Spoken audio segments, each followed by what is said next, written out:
And go live. Do your thing. Go for it. All right, I think we are live. I'm double checking. Pulling up our YouTube channel. Do I have to edit it? Because I scheduled it out. Oh, No, it's live. I'm seeing it. Okay. Cool. I'm going to try and mute it as fast as it comes up.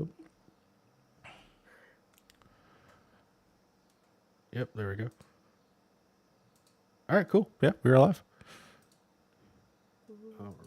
All right, so the doc's filled. You have free reign to insert whatever greening you want to do to start this, Carlos. Carlos is going to. You have given me unlimited power. It's gonna be a little weird. It's gonna be a little spicy in here. It's gonna be excellent. So I'm so excited. both me and Frank have not filled anything out in the doc, so you're not gonna know what we're gonna talk about. I already have. Oh, wait. Is it somewhere else? I did earlier. Hold on, I'll refresh it. Put Maybe in it changed. one thing for playing and one thing for listening. I don't see anything. Hold on. Yeah, because all I did this week. Oh, I see it. Okay, it changed. It wasn't uploaded. I think. Okay, that's fine. I know what I want to talk about. That works out. I mean, How once much I time start it puts talking about what I'm Baldur's watching, Frank will jump in. I'm you sure go. at that point too. There we go. There we go. Alrighty. All right, buddy. I'm gonna give it to you. It's all up to you now. Ooh, look at the goosies. It's a little scary. It's a little scary. All right.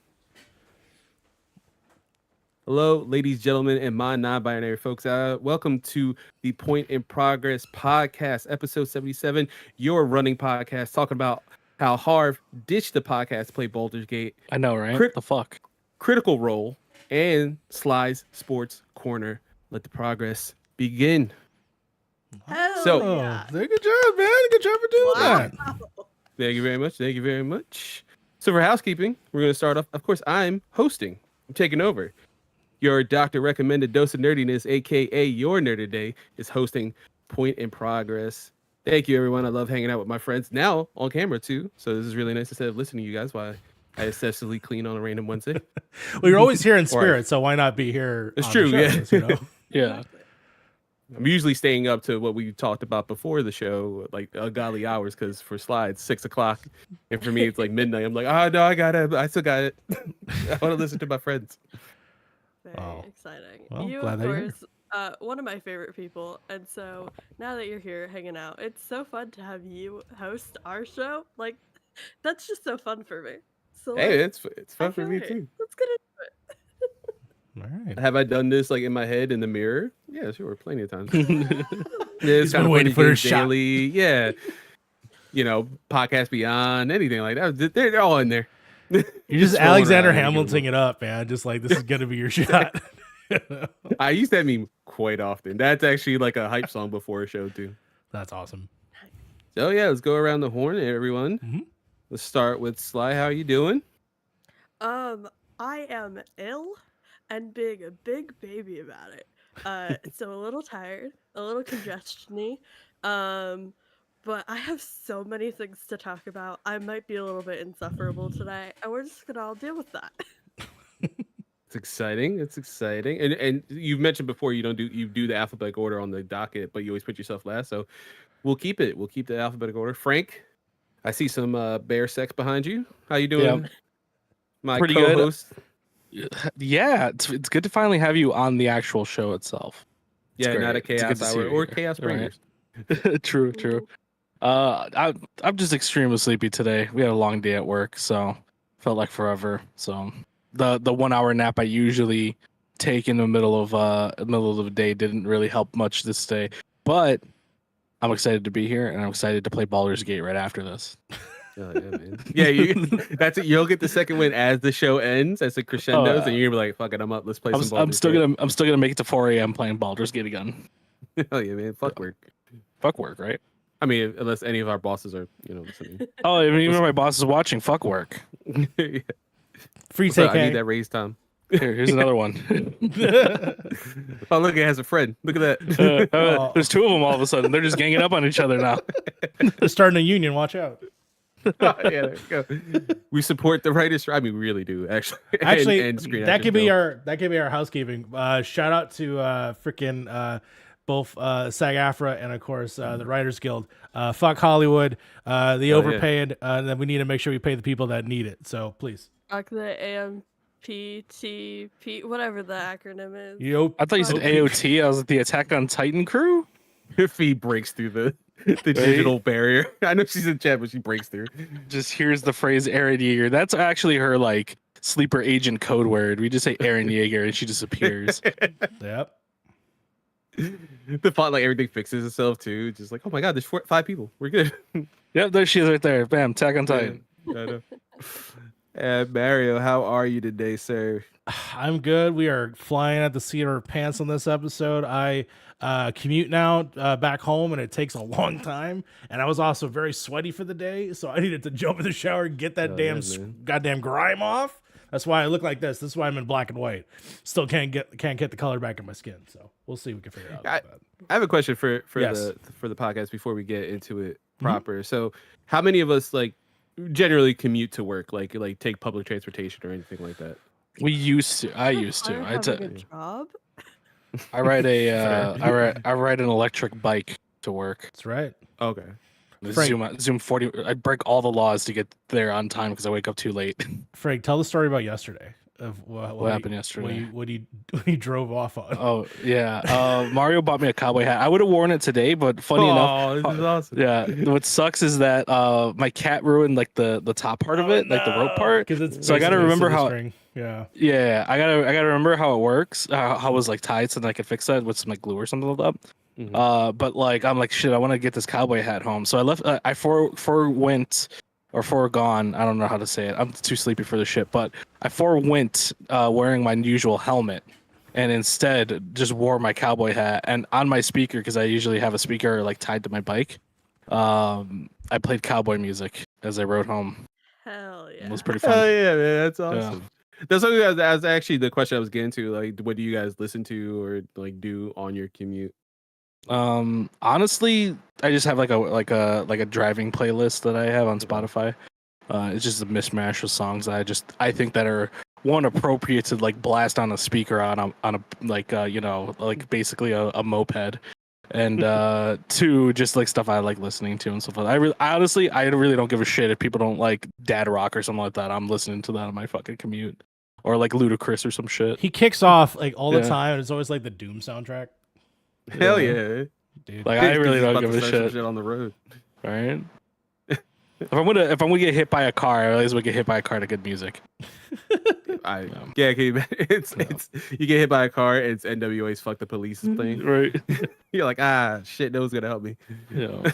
What about you, Mary? What do you do when you're lately I've been listening to Buck Tick, which I think I brought up on the show before, which is just basically Japanese Cure music, which is awesome. So like new wave. Or lately, to get pumped up for the morning, Electric Callboy has been the thing I've been listening to, which essentially is like the music from like a Dance Dance Revolution, like those really goofy dancey songs, but metal. And it's awesome. Ooh. Like they did a cover of Every Time We Touch, and it's just a metal version of it, and it's fucking great. So yeah, I recommend Electric Callboy. Send it to me later. That's awesome. It's just it's just such a goofy. It's just such a goofy take on the song, but it's a blast. So that's what it is too. I miss being able to, because I'll take public transportation every once in a while. Like if there's like I had to pick up the kids or anything from school.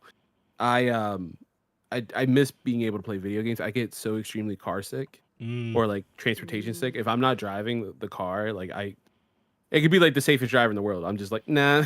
My brain's like, you're not supposed to be doing this. And I miss like being the days of like sitting there with a Game Boy or like any kind of portable device and being able to just play games, man, without like feeling like I'm gonna puke my guts halfway through the trip. This sucks, man. I hate getting old. I do have a like car gems playlist. Oh hell. That I'm rocking. I just put a link in the chat for anybody watching with us live. But it's called "You Want to Feel the Feeling of the Wind with the Top Down," and it's just like anything with like a lot of bass that I can just like feel in the car while I'm driving. It's a great time. There's some clipping. There's some Maluma. There's some Calle Tracer. It's just like, I don't know, vibes. That's nice. That's it. Vibes. Nice. That's awesome. So we are gonna move into we're in the checkpoint right now. I did forget to mention that we're in the checkpoint right now, but we're gonna move on to what we've been playing. Me and Mario have been playing something similar. So what we'll do is we'll start with Frank because you know he's kind of telling us visually what he's playing. Yeah. How is Baldur's Yeah. Gate, man? Baldur's Gate is so far slowly becoming my favorite game of the year. We've had a good run of games this year, actually. At least like I have.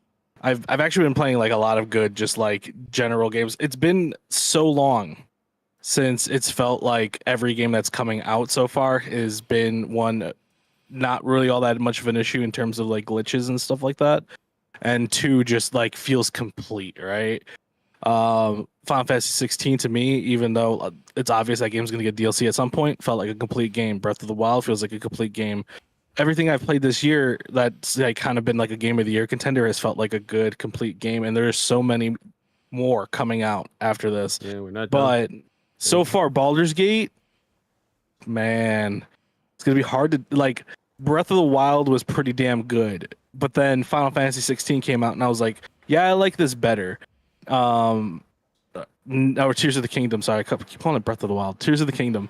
Now, after playing, I'm about almost 40 hours into Baldur's Gate at this point. Damn. But I'm only 40 hours in, but like I feel like I played, because keep in mind that's 40 hours in between what me, Harv, and Fee have been playing. And then I started a campaign, got 15 hours into that, said screw it, I'm just gonna restart because I liked the way my character played in the co-op game that we were playing. So I was like, screw it, I'm gonna make a very similar type of character with some minor changes, right? Restarted the whole game again. For the better, actually, because I have more stuff, I figured out more things, found more secrets that has helped us in our campaign for co-op. But yeah, 40 hours in, so I'm not too far. I'm actually, funny enough, if you've been watching our streams or seeing what we've been doing in Baldur's Gate with Fee and Harv, I'm actually right where that is, like in terms of story. So I haven't gotten like far, but I've also been like thoroughly combing the areas, finding like hidden little areas. Funny enough, like for a long time for my first playthrough, and even the playthrough that I'm playing with Fee and Harv, there's a book called The Necromancy of Thay. And it looks just like the Necronomicon, and it literally describes just like the Necronomicon. But there's a puzzle to it where it's like, oh, you need to find a gem to put in its mouth, right? And the game doesn't tell you where the gem is. So I'm like, all right, where the fuck is this gem? I actually found it last night, randomly, just out of nowhere. I was just like, screw it. There's a boss I wanted to take care of, and I was at the right level. I was like, all right, I know where that boss is. I know I'm the right level for it now. Let me go fight it. I fought it, and then I'm looking around the area. I'm like, where the like. There's this area's here with a boss for a reason. What's the reward? Because there's got to be a reward, right? And it was like this gem, and I was like looking through my inventory, like selling shit, and I'm like, oh wait, that's the gem for the Necronomicon. So then I went to go get the Necronomicon in that playthrough, and I'm like, bam.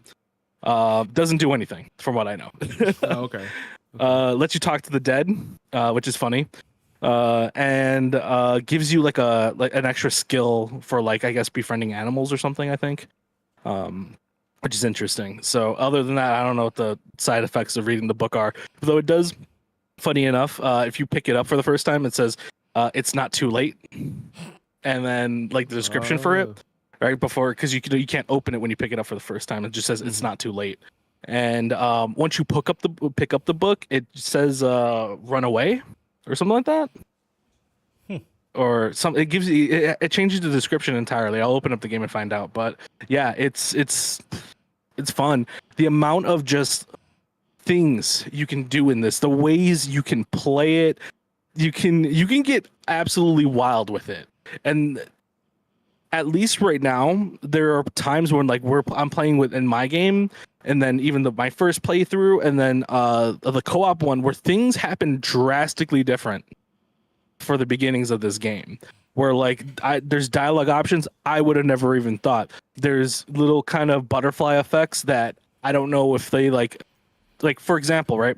There's an owl bear at the beginning of the game. It's a big fucking giant monster, and with a bear, like giant bear body with an owl's face, right? And then he has a child with them. you have the choice to either like just tell the owlbear, yeah, no, I'm in the wrong spot, I'm gonna dip, have a good one, or if you're adventurous, you can try to take the egg behind her, which is worth a lot of money, right? Or you can just straight up kill the thing to avenge whatever killed it before, right? There's choices there. You can come into that conversation and then obviously have those three choices, right? It could totally change 100% if you drink an animal like speaking potion, and then you can now talk to those things as like people and understand what they're trying to tell you. So there's little hidden dialogues with animals within it too now. So it's just like there's so many things to think of like with these quests. But even there, right? Like you can kill the owl bear and then obviously the cub if you want to, or you can let the cub live. And if you let the cub live, I'm pretty sure that cub then goes to another area, which then you can become its like, keeper. Right. But I don't know if that changes if you don't kill the owl bear. Because the only reason I know that it might be the same bear is because I was like, oh, I'm gonna drink an animal drinking potion and just check to see if this is the same cub, right? Because I got the cub and I didn't understand it. But I talked to the cub and he's like, my mom's dead. I'm hungry. And I'm like, oh fuck. Like, bro, you killed my mom. I'm your responsibility now. Like shit. Holy shit. I should have drank that potion and found that out because I'm like, yeah, you're definitely coming with me because like, I have to get you every playthrough. But man, I didn't know you say that every time I try to talk to you. God, every clip you share, everything that I've seen so far, I've used that as a reason why I keep telling Chris to play games with me, is so that way we could both be in a campaign and just do just the crazy Dumb shit. I showed them your clips, of course, which are hilarious. And then also the squirrel clip that is the most popular one out there right now. Yeah. You were pickpocketing Harv, right? Yeah, so it's pickpocketing Harv. And I also cracking me up. yeah, Harv's like explaining the game to Fee, and this is very early on in our co-op playthrough. But then I'm like, I wonder if I could just pickpocket like my own party. And I saw that I could. I just grabbed an egg from him. And like 20 minutes later, I was like, Harv, I stole one of your eggs. Here, you can have it back. But every now and again, we'll do that. We did it. Actually, funny enough, me and Harv did it to Fee when she was like learning her skill tree. She didn't notice either. And that's but in our playthrough, you both off a cliff, right? In our playthrough, I'm just stealing everything. Literally walking up to people, pickpocketing them. We'll go into areas where there's enemies, and I'll be like, "Give me a second here." And I'll go around and just pickpocket everybody. Be like, "Okay, I'm done." we stole all their stuff. We're good. We should leave now. Yeah, I'll let know soon. Yeah, no one. So I think there is actual old school pickpocketing rules with that. Like if you play Fallout 3, they tell you have to like go to a different area in order to be kind of clear of your pickpocketing, or else if they notice it's gone, it's like they'll chase you down. I think it's the same for Baldur's Gate because I got caught and I got sent to prison on accident. Checks out. Oh, yeah, I was on like accident. I mean, I was like, "What the fuck? How did you get locked up?" And I'm like, "Bro, I don't know." I took something out of a bag, and then instantly he saw me, and I'm like, "Okay." So I gave him my money, and then he gave me some lockpicks, and I got my shit out. I got myself out. Yeah, well, I'm just thinking about. I got locked up. I got locked up for like 20 minutes. Yeah, I can hear you. Oh, no, I just lost Frank's camera on my end for a minute. Oh, okay. Same, yeah. I'm locked. See, I'm still locked up. I never left the pokey. Let's see. Right. But yeah, no, this game, like, honestly, like, it's been a while since I played a game that has this much player freedom. And you know me, I've talked about it before with Stalker, with, a bunch of different like RPGs that I've played. I love player freedom. I love it when it's tailored in a way where like, yeah, we're gonna give you player freedom, but also we're gonna build the game around that player freedom. Because it's one thing to let you do something, it's another when the story is impacted, characters are impacted, dialogue choices are different based on the way you want to play the game, right? Mm-hmm. The last time I seen anything like that was New Vegas, really. Like the way you can, like, if you have 0 intelligence, your character literally talks in like tongues. Or if you have like 10 intelligence, obviously your character talks like a scientist, right? And then you get different dialogue choices for that. If you weren't radiated, like, stuff like that is really cool. And for a good little bit, I was like, well, yeah, Fallout New Vegas, to me, at least at the time, right, was the gold standard. You had games like Deus Ex and all these other things who tried the very similar things, but ultimately it didn't feel as open-ended as New Vegas. But now, Baldur's Gate's kind of the gold standard. Oh yeah, man. It pains me to see how like when this game was being like talked about, other developers were like, downplaying it, like, yeah, no, that's impossible, we can't do that, we can't get to that level, like big AAA studios saying that. And I'm like, look, if the studio can do it, you can fucking do it, and it should be the standard for games going forward, because games should have way better writing, and this game shows that, like, yeah, you can have the better writing and the better mechanics and everything. You can have your cake and eat it too, and everybody should look at it and go, okay, that's the game we need to outdo, instead of going, yeah, no, it's impossible to outdo. I Now- remember yeah. back at it was PAX East 2020.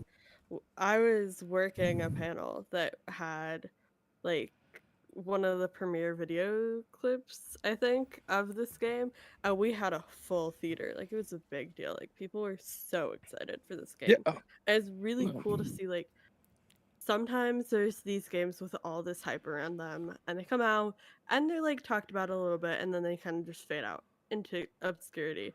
But I feel like this game has carried that hype like for so long, and it's landing for so many people, and it's just really cool to see that like momentum continue. Yeah, and what's cool about it, to me at least too, is that it's a good introduction to D&D. I've always wanted to get into D&D, but every time I'd hear the lore, I'm like, I don't know who the fuck a tiefling is. I don't know what's a crit 20, fucking natural 1. Like, I don't know what the hell this shit means, man. And then I would try to get into it with stuff like Vox Machina, which kind of sparked that, like, I really like these fantasy settings. But then, like, I would go and watch Critical Role, and then I'd be like, hey, I don't understand what the fuck they're talking about. I don't know what the hell is what intro spot for yeah, sure. you lose interest pretty quick. But lately, like, I've been kind of getting down with the lore. Like, now I know what tieflings are. I know how some stuff works. The game tells you these things, and if you really want to learn, it's there. There's books, there's lore, there's everything's in the game, and you can learn it, right? And the game naturally teaches you those D&D mechanics without kind of making you go, yeah, you need to have a fucking a calculator, you have this shit, you have a notebook. Like, you don't need to do all that. Like, the game is like pretty self-explanatory and straightforward. So then that sparked me to then go, like, later on we'll talk about it, go watch stuff like Critical Role and be like, now I feel like I can understand the conversation now. Like, I get what you guys are saying. This is starting to like click again.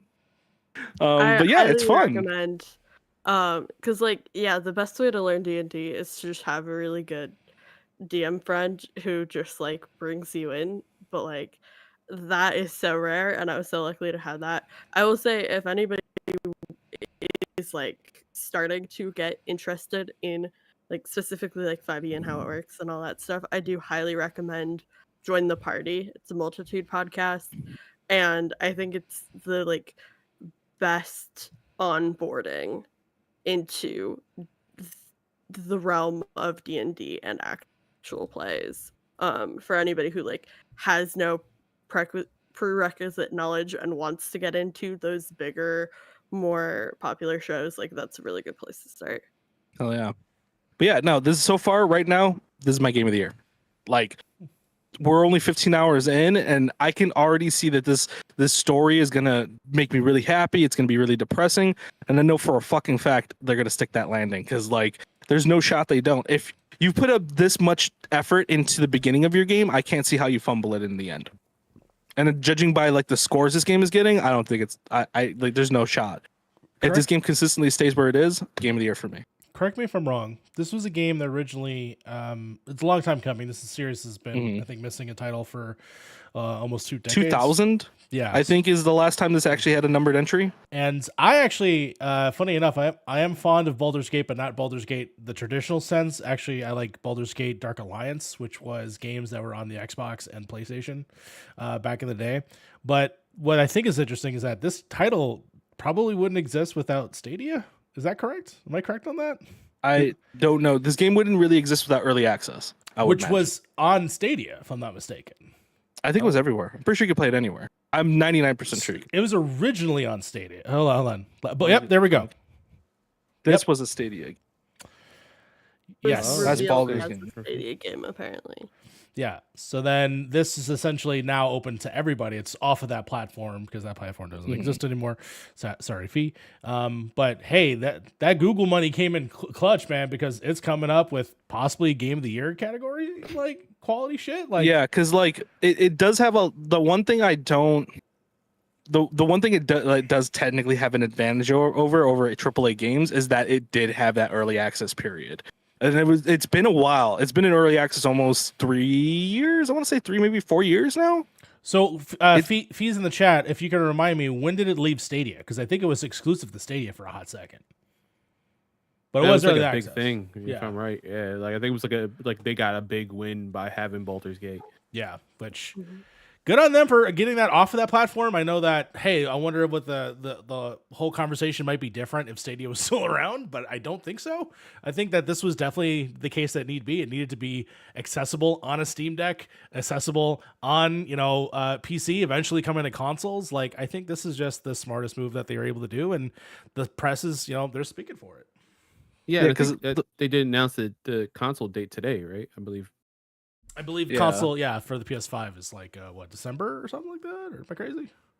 Because I swear. So here's the thing, right? I'm looking at the Stadia thing, and it says like people are saying Baldur's Gate 3 may not be a Stadia exclusive, but Larian has big plans for the platform at least. Interesting. Okay. So that's what I'm saying. It was available in other places, and people were buying it in other places. 'Cause I remember when it was in early access, one of my friends like immediately bought it because he's like, "I fucking love Baldur's Gate 1. I need to play this now." Okay. Right? I think it was. So from what I'm looking at here, I think it was announced on Stadia, like through one of their like big things. Yeah, it definitely was Like their announced on reveals. Stadia. Yeah. September 6th is looking for PS5, which is super soon. Didn't I realize that? That's right after PAX. Yeah. Damn. Well, yeah, it's crazy. Frank, I had a question about Baldur's Gate 3 because you What's up? mentioned re-rolling basically from the beginning. Mm. Can you have that character like pop in Harv's world and then like maybe not get experience and just take them back to yours, or no? You have to Yeah, have a totally separate characters for each thing. You actually get your own save slots for that character too. So like if you have like okay. one campaign, you can see every single quick save you have for that one. You have another quick go into another campaign, you can see only the quick saves for that one. You don't see the previous one. And then if you're doing a co-op game, that actually I can't even access that character. Only Harv can, because I would have to then have Harv invite me into the game, and then I load in as that character. Oh, Yeah, that's 'cause I don't- interesting. Because I can't find them in my list of characters, but I don't know if you can even save characters yet. So Okay. I haven't experiment. I'm not like Fee. I don't experiment for 3 hours on the character creator. Sorry, not sorry. But she's dude. Her There we characters go. look cool, man. She knows how to make a character. Thanks for the clarification fee, which says it looks like it started on Stadia, but then it was later but everywhere else. So Mm. cool. I mean, Right. there's always a chance it could have saved Stadia. You know? Maybe. I don't think so. But maybe. I think Stadia needed Google actually to back it. And To be not pull fair, out of it, like If they didn't put it on other platforms, that was just fucking dead in the water, but I'm glad that it wasn't just going to be exclusively only for Stadia, so that's good. true. Yeah, no, that would have. I mean, it would have just eventually come out anyway. They wouldn't. I was Yeah. afraid because there was Guilt that was exclusive only to Stadia. They finally just released that as a public thing, Yeah. but it was exclusive only on that platform. So thank God. That's right. It's Resident Yeah, Evil for there's, like, babies. There's a few games out there that are like weirdly stuck in like, because they were financed by the company, they're stuck in like some weird Yes. limbo. I know there's like a Final Fantasy game or like something made by one of the original creators of Final Fantasy or some shit. Oh, on, like, Fantasian. the app Fantasian, yeah. That's stuck in mobile hell. Well, they Like, just- you're they just- never gonna get that. They just Yeah, said it- something recently where it's probably going to be on Steam now. So it actually There was like Ooh, a Steam okay. listing that Yeah. like, Finally. We need to get these games out of there, man. Some of these games are just stuck in this weird mobile hell. Oh my god, yeah. And then I mean, how many ports of different like even doing research for like Final Fantasy games? There's like so many like Bandai, WonderSwan, and people like swear that's the best version of like Final Fantasy 3. And it's like, what the hell, man? Like I'm never gonna see that version. Like, You know what I found out this week? Actually, funny enough, say like so Linus Tech Tips did a video on like they apparently bought a Sega like arcade like system, which is like the computer that they put into like arcade machines, like the big ones like Blaze Blue and shit like that. And apparently there's like so much DRM behind it to the point where like if you had like back in the day you could find an arcade machine, maybe build it back up and then call it a day. And then they can be preserved, right, in some kind of way, shape, or form. Nowadays, good luck. Like if Sega deemed it, they just turn off a server and that's it. You're never playing these arcade games ever again.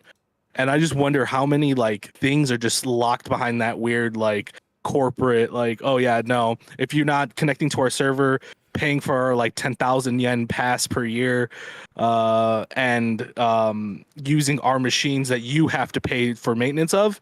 Yeah, no, those games you can't have access to those games. You can never use that $250 like computer ever again. Crazy. That sucks, man. That's so horrible, and that sucks for preservation and stuff too, because you're like, there's no way other than sailing the high seas of the internet to get some of these titles. Yeah, and like the efforts people are going through to like archive and document all of these games, like so many games have just been lost to history forever, and it's like it's crazy that companies are like intentionally making it harder and harder to access their games and preserve their games, that they will just like we will continue to lose more and more as we go into like the digital future. Yeah. Like that Ultimate Spider-Man game on mobile, like that was pretty fun. Look, the one where you like get different costumes, you're just like it's like a little runner and stuff like that. Yeah. But it like they added mechanics that didn't make it just feel like just a runner, right? They added like cool little like comic book moments, even like had a cool comic aesthetic. Gone, never can play it again. Good luck. Sucks. Or the Transformers games that Activision was like, I don't know, I think we got them. They're in the back. Absolute Kino fucking Transformer games too, which pisses me off because I'm like, those are actually really good games. They were just Gears of War Moon. Transformer games, man. Those were fun. They were, but then the best part was like you can turn into a car, and then like it turned into car combat, like almost on the fly. High Moon Studios, honestly, one of the greatest out there for like licensed titles. Their Deadpool game, fucking amazing. Their Transformers games, fucking amazing. Guess what? They're stuck in Call of Duty mines now. They're just making Call of Duty games for the corporate Activision overlords. Same thing with Raven too. Sucks, but I would love to see them do something other than COD. High Noon or Raven? Both of them. Yeah. Give me a Singularity too. I was gonna say Singularity. Soldier of Fortune too. I think they did Soldier of Fortune, if I remember correctly. Xbox, put your billions to use. Save all two of those studios. Save also what was it Neversoft. Bob's Toys. Yeah, or even Neversoft. Toys for Bob. Yeah. Toys for Bob. Like save all Toys those. for Bob. Give me Spyro. Give me Tony Hawk. Give me just random fucking stupid license games that are good. Like just go back and make those things. Yeah, man. I just want one more Tony Hawk before, Tony Hawk's getting old, man. So good. So good, the last one, man. That remake, man. I spent so many hours. Thinking about buying it again for the Steam Deck. I keep thinking about it. That's cool. You can mod it. Yeah. Put some mods in there. Put a little Wayne in it. Speaking of the corporate overlords, I don't want to say finished. I finished my first run at A Long Journey to an Uncertain End, but I also have a show and tell I want to force you guys. Ooh, show us. Because I did get my Kickstarter package. What'd you get? The other day. And so we got some postcards with the art. Oh, that's gorgeous. Freaking obsessed with everything about this game. Of course, the whole gang, very fun. I'm loving the art. But yeah, the art style is so fabulous, and it just like, I don't want to say it's like a cozy story because it absolutely is not. It, deals with like themes of like AI and sentience and abuse and all that kind of fun stuff. But the art style is gorgeous. And the reason I got the Kickstarter level I did is so that I could get Corgi as a plush. It's Torgal. So Torgal. freaking baby Torgal. Yeah. That's cute. This is Corgi. They're your digital assistant Corgi support person. Because you are, of course, playing as a sentient AI ship. And so you have your little Corgi friend, and it's great. So wait, is the Corgi a robot? It's the AI. Corgi is a Is the hologram. Oh, wait, yeah. okay, so you have a tangible version of the AI. That's Yeah, cool. yeah, very Nice. cute, Awesome. and it's Can, so can, soft. Like, can you explain what the long journey is? Like, yeah. So this is a game that back in the very early days of Pip, I did a guest review on the demo for 6-1 Indie. It was like my first piece of written content.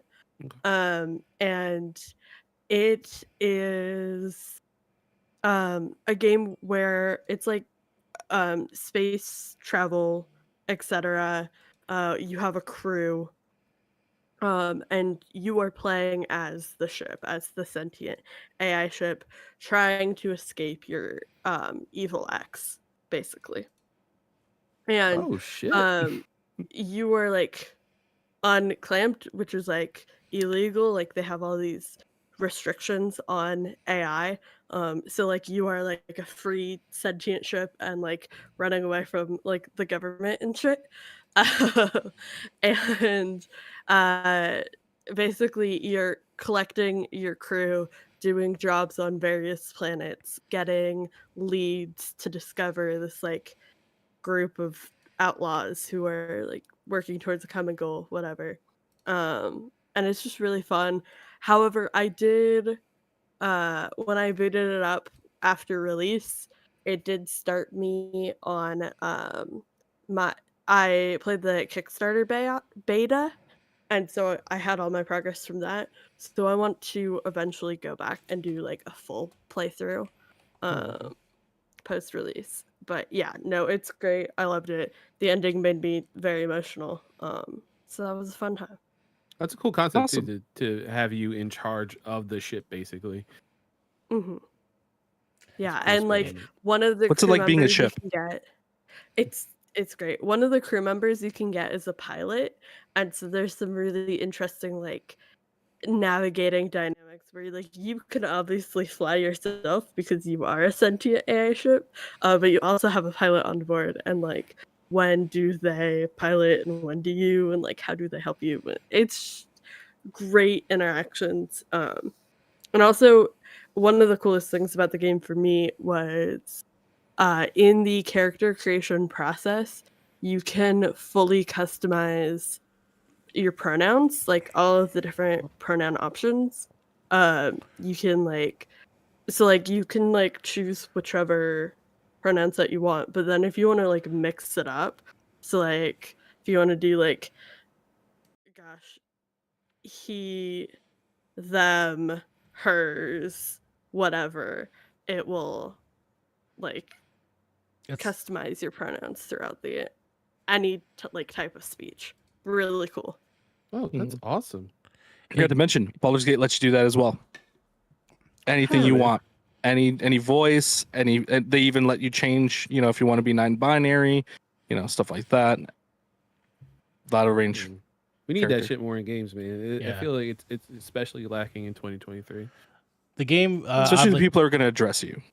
yeah, exactly. The game vaguely kind of like looks like the misfit characters sort of like remind me of like Saga characters in a lot of Mhm. ways, as well as the game kind of also reminds me of another game I recommended earlier when we did this show called Haven, which is two lovers like escaping on from a planet just away from their stuff. So That was a this is fun one. something definitely Yeah. like I'll check out because this just has just like cool story moments that I'm very interested in looking into. But I believe the title of that game, of course, was A Long Journey to an Uncertain End, correct? Yeah, that's it. Yeah, I see somebody asking about that in the chat. Oh yeah. And Sly, we have a kind of funny best friends game, Super Space Club. I just got a code today, so I haven't got to try it, but I'm dying to hear your thoughts. Oh man, I got a code via Mario. Very exciting. So thank you for Via that, Graham. Mario. So thank you, Graham. Uh, Yeah, yeah, Graham's the double homie. Thank you, thanks. Yeah. Graham. Um, Yeah, I obviously, like, my computer's a Mac, so whenever I wanna play any, like, Windows only games, I have to boot up a partition, and so I just played a shit ton of Windows games over the weekend because I didn't need to use, like, my base operating system for everything, so I just left my computer on Windows for a couple days. Um, but on the first day, I was downloading this, I booted it up, and I sat down with dinner, planning to eat dinner and then play this game. And then, like, an hour later, I was so sucked in that, like, my dinner was, like, untouched on the Your Cold. untouched dinner. side. Yeah, so I had to, like, physically, like, leave my desk, eat my dinner, and then come back. But I adore it. I love Graham's art style so much. I was a huge fan of Hectocube, on iOS. I played the shit out of that in high school. Like, I remember, like, being on the bus to swim meets, sitting, like, with my phone on one of the, like, bus seats playing Hectocube, like, against a friend or whatever. So, like, that, like, the similar, like, cube physics mechanics, just, like, brought me straight back to that. But yeah, no, I'm having such a blast with Super Space Club. It just feels so good and it draws you in so well, and I'm just having so much fun. Yeah, I got to play with it just a little bit. We will be, by the way, I can probably announce this. We will be talking with Graham in a video. So he's actually going to come on and talk about the making of the game. So we will be scheduling that for the future. But the one thing I did want to kind of compare the game to, especially if you are interested, from the people that just saw the video, it kind of reminds me of Vampire Survivors meets Ooh. Asteroids. And you kind of put that together where like there are That makes sense. it's a I good think comparison, I see what you're saying. and then there are different characters that you can be that you can unlock and stuff like that and different abilities. So it has some of that kind of feelness to it. Obviously it's not a 30-minute like hectic shooter kind of deal, but it has that moments where like you pick your character, they have special abilities, and you're going through the asteroid fields, but the music and the colors and everything is sort of flush and lovely. When I was just playing it, I just started sort of going through a level, and then like lo-fi hip-hop started playing, and then someone was actually rapping, and I was like, oh shit, this is fucking good. It's like The music is It's a vibe. incredible. yes. I haven't gotten, like, super far into the waves or whatever because I do get distracted very easily, but the progression of, like, wave 1 to 2 to 3 to 4 or whatever just feels really good and really seamless. Like, oh, like, there's this new, like, enemy type or a new type of, like, environment to play around in. It's just so fun. Yeah. So I'm so repeating myself. The brain fog is right. I know. It's so cool though to see, like I said it before we even started filming like the episode and going live. There's so many of us just doing cool shit in the community, and like Graham is like seeing Graham like being in KFGD chat with him and stuff like that, and now seeing him make his own game. It's getting such great like people are positively talking about it on the internet. Everyone's like just like hell yeah. It's like we lift each other up. We're like, yeah, dude, you did it. Like this is fucking awesome, man. yeah. I can't wait to play, man. He gave me the code earlier, and I was like, about to leave work now. Yeah, I gave the code I gave the code to Sly, and then I just bought it on the store. It's on sale right now. I believe it is $14 or $12. It's like in that range. Honestly, just worth just to check out, just to have fun. You know, it's a great. Oh, I'm playing it on the Steam Deck, which is a perfect place to play for it because you are literally could just take it on the go. It runs great. Right now, it doesn't have like a certification on it, but I have not ran into any problems whatsoever. So definitely, I was check it out. playing.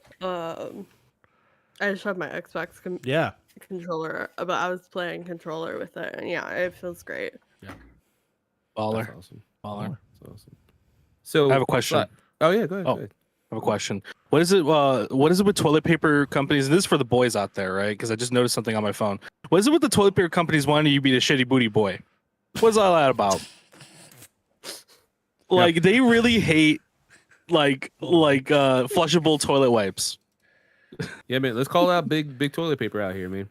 I get these fucking TikToks and these like advertisements like don't use Cottonelle like flushable wipes. Use regular toilet paper because then I'm like shut up. All right, shut up. Why do you want people to have shitty booties? That's not how this works.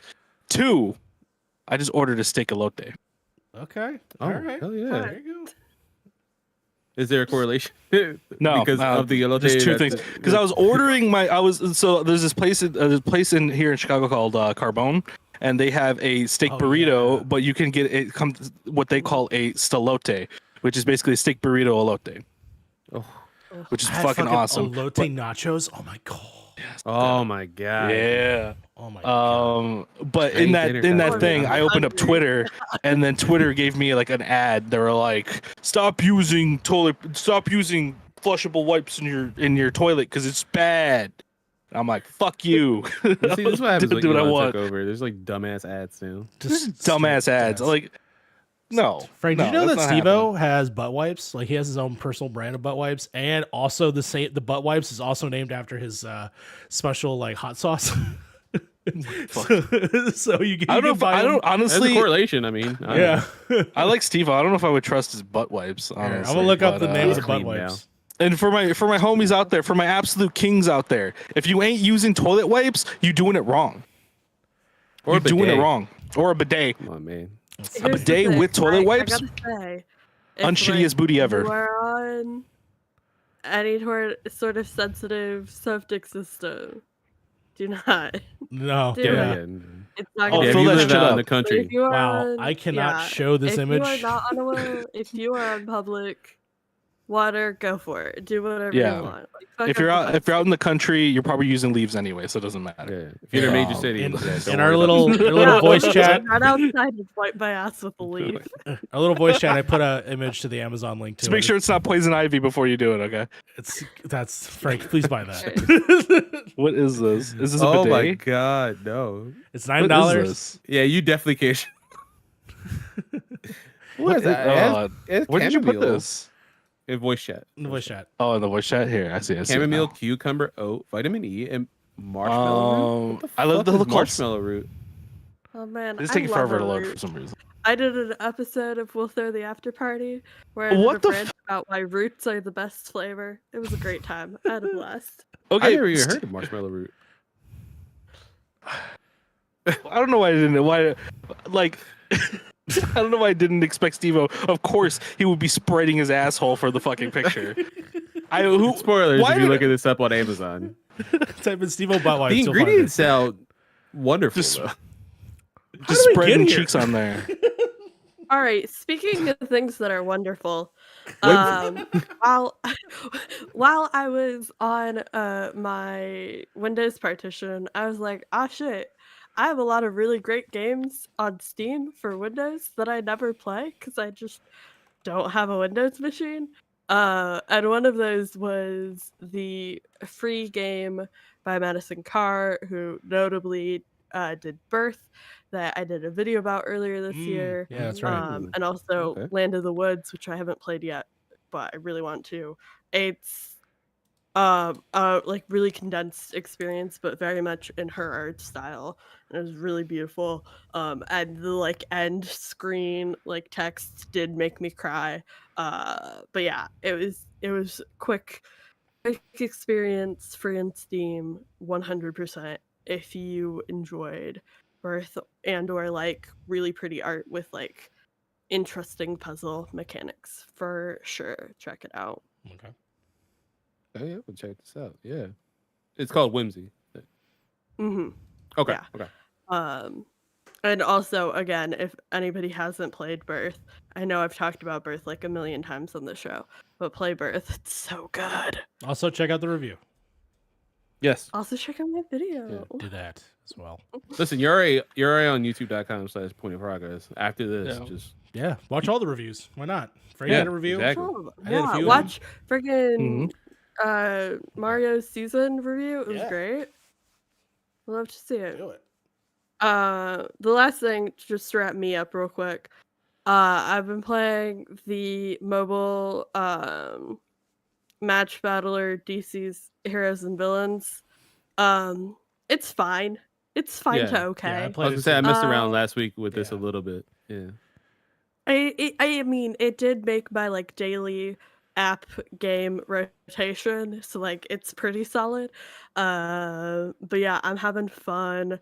I just picked up Wayland Killer Croc. Very exciting. Yeah. And I think who oh, I got Martian Manhunter and the Joker the other day. I'm still trying to level them up. Nice.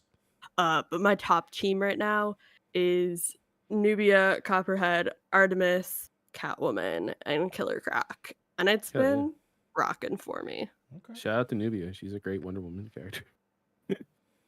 I wanted to put more time into it. I always like I have such a big backlog that like I could play this mobile game for 5 minutes and it'll be fine. Or Or I Yeah. could spend 40 minutes doing this later on. I will say, one of the greatest things about it for me is I never feel like a resource scarcity. Like, Yeah. Especially when especially you with boot the it up for the first energy. time. Yeah. Like, I always have enough energy to do about as much activities as I want to do, about as much matches as I want to do. And it's really nice and so rare for a mobile game. See, I want to play more mobile games on my phone, but there's just one thing and one thing only taking up my battery life, and that, of course, is Marvel Snap. And they did a new season so far, and I got a deck that has basically gained me 40 levels in one day. Oh shit. Hell yeah. I'm not stopping any fucking time soon, okay? I'm, Share like, that, I'm riding share that that in horse all the way through. Discord if you don't mind. I will absolutely. I'll take a screenshot of it. You Hell can take a look at it. Yeah. Cool. Oh yeah, man. That's another game I wanted to get back into, man. I just like Yeah. it. I there are actually good mobile games, despite what a lot of people will say online. Marvel Snap being one of them. It's just like it's such a time sink. It's like, do I spend like the 10-15 minutes doing this, or do I do the 10-15 minutes watching something, which we'll get into in a little bit. But yeah, it's always so difficult. So moving on, I'll go with my little game for just a minute, and then because me and Mario have been playing something similar as well. I've been playing Marvel's Midnight Suns again. I picked that back up, restarted it. Shout out to 2K for providing that code to me. Sorry, I haven't got the review yet. To be fair, I played a lot of that game. It's fucking long, man. That game does not want to end sometimes. I've heard that. I heard that as a common complaint, which scares me. After just that finishing review ain't Final coming out, Fantasy baby. 16. I'm sorry. That's a 2024 review. That's what that is. When it's on sale. Yeah, exactly. I've been digging it, man. I've said it before in other shows and stuff. I'm not really great at the strategy type game. But I've been dying to look back, especially, no, not to toot me and Frank's own horn here, but with Chaos Bringers. Toot, toot. I didn't, I think Harv mentioned he was like, oh, I want to play Final Fantasy Advance or Tactics Advance and stuff in Tactics. I'm like, man, I suck at these games so bad. Like, my brain just does not know how to comprehend. And Marvel's Midnight Suns has been easing my brain into like how to play these types of games. Having kind of fun. And it's also kind of fun to play. Like, it's like playing with your toys and just smashing them together. I will say, I will echo, I think when Fee was playing it, when she got the code as well, when it first released, I was watching her stream, I will say the same thing. It sucks that you can't romance anyone because Tony Stark is hardcore, like, flirtatious with everybody. And I'm like, yo, are we banging or no, man? Like, I need to know. Like, I love that for you. I want, if we're banging, I want to be on that list with like She-Hulk and like Black Widow. Like, I want to be another. You have conquered this mountain as well, sir. Like, like it's not fair. I've been asleep for over 100 years, bro. I want you know what I mean? But you can't romance anyone at all, and just I don't know. Like, is this the reason there's been a resurgence of Stony lately? I don't know. What's Stony? Steve and Tony. Oh no. Oh, No, I don't know. probably. I feel Everyone's so like thirsty. It's having its moment lately. That's Listen, funny. Steve and Tony make more sense as a couple than Tony and Emma Frost are going to be when they're married. Yeah, in what the the comics. fuck is that? I know that's Who knows? set up, but like, Who the fuck knows? I don't Who know. knows what Exactly. Marvel's even doing anywhere? They're bringing back Spider-Man Reign for some reason, man. Carlos knows what I'm talking about, but they're bringing back the radioactive semen. The radioactive semen story's coming back. Yeah, let's go, boys. We That's how really he's needed gonna a sequel attack to people that. this time. I'm good. You don't need to explain it. I got all the context I need. God, I'm good. Getting a so sequel. horrible. We're getting a sequel to come, guys. Jesus. Exactly. Don't want Jesus the fucking freaking Christ. cancer story again. Oh, R.I.P. Lord. Oh yeah, let's relive this. Yeah. Yeah. Oh wait, how did MJ get cancer? Oh, Oh. Jesus. Humble Bundle's got a full Resident Evil podcast. Oh my god. Sorry. I I distracted saw that myself. too. I got that Continue. email. I was like, Continue. But yeah, that just briefly. I've just been like slowly making my way back through Marvel's Midnight Suns. But now me and Mary could talk about this because we Yeah. both have been playing this, man. AEW's Fight Forever. That's right. What are your Reviews on the thoughts? channel. Yeah. Thank you. Oh, yeah. I did do that. I Absolutely. forgot about that.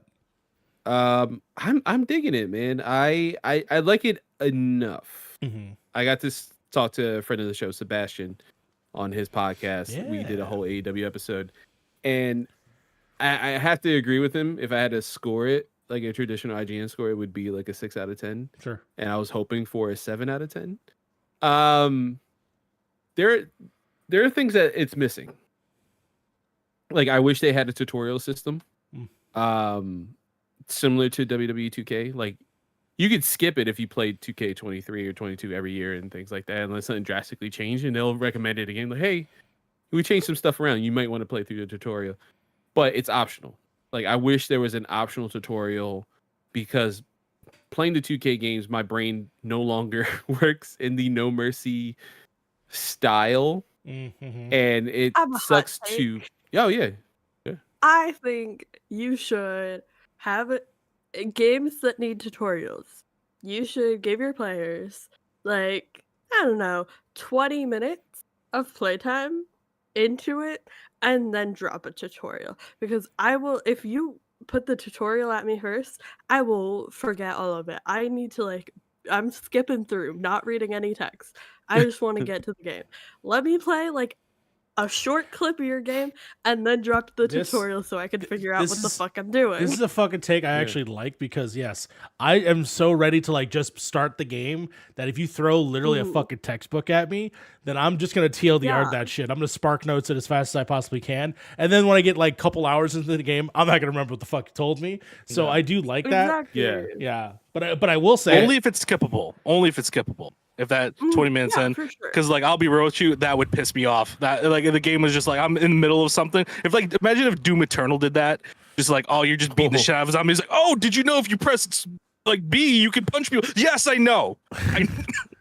But if it's skippable, it will Fight Forever will do that with random ass shit. yes. Yeah. Like you, like something random will happen. Like someone will grab a weapon, and be like, "Hey," like Will and Regal will come and like, "Hey, don't forget, I'm still in forget. WWE." But if you grab a weapon, you could do this. It was like, wait, there's a lot here going on. You're not supposed to be on my screen, and I needed to know how to throw a punch and how to block. That's what I needed you to Teach tell me, me. teach me how to easily get back in the ring, please, because that's fucking hard.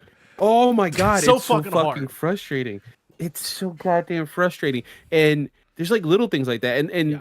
it like I said, because I treat like Fight Forever and 2K that though they're not in that realm, like Yes. fighting games. So Yeah. like Street Fighter 6 has this amazing new modern control scheme, and you can have since it's a brand new control scheme, you can have a tutorial. It is optional from the jump, but they'll be like, hey, if you want to play this way, we recommend that you try this because it is completely different than anything you've ever experienced in Street Fighter.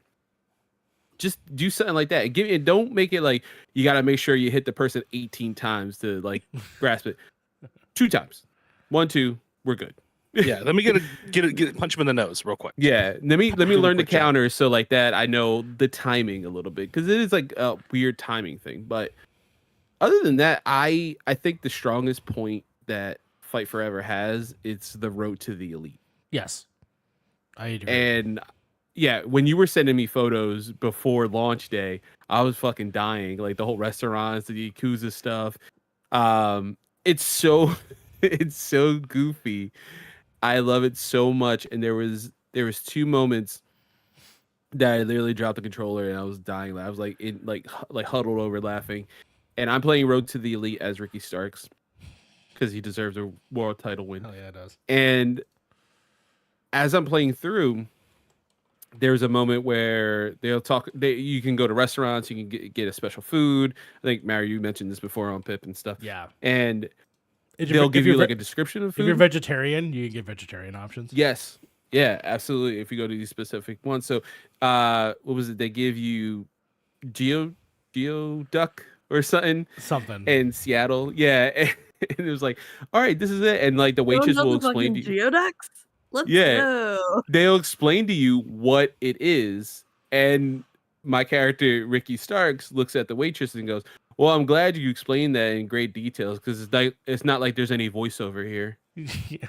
And I'm like, wait, did you just break make the fourth fun wall of on the me? fact in the game?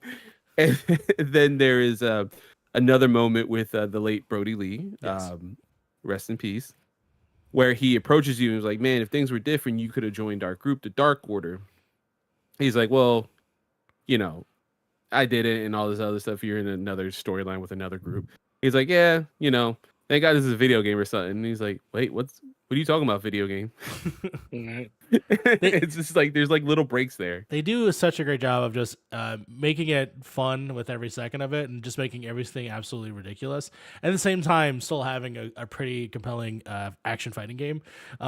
There is no major storyline that I wish is like, oh my God, I needed to complete that. And I really hope that they do that for, if they do a second game where the storyline leads to something. Like I remember wrestling games in the past was always like Vince McMahon's like locked up in his fucking room and he's gonna destroy your contract. You got to fight these 5 guys to like get to his room, like something where it's like something's thing. Yeah, it's like really the Road to the Elite is essentially just a sort of remembrance lead up of like the entire history of AEW, which is only like 6 years long so far, right? So it's a very small window of how much history there's been.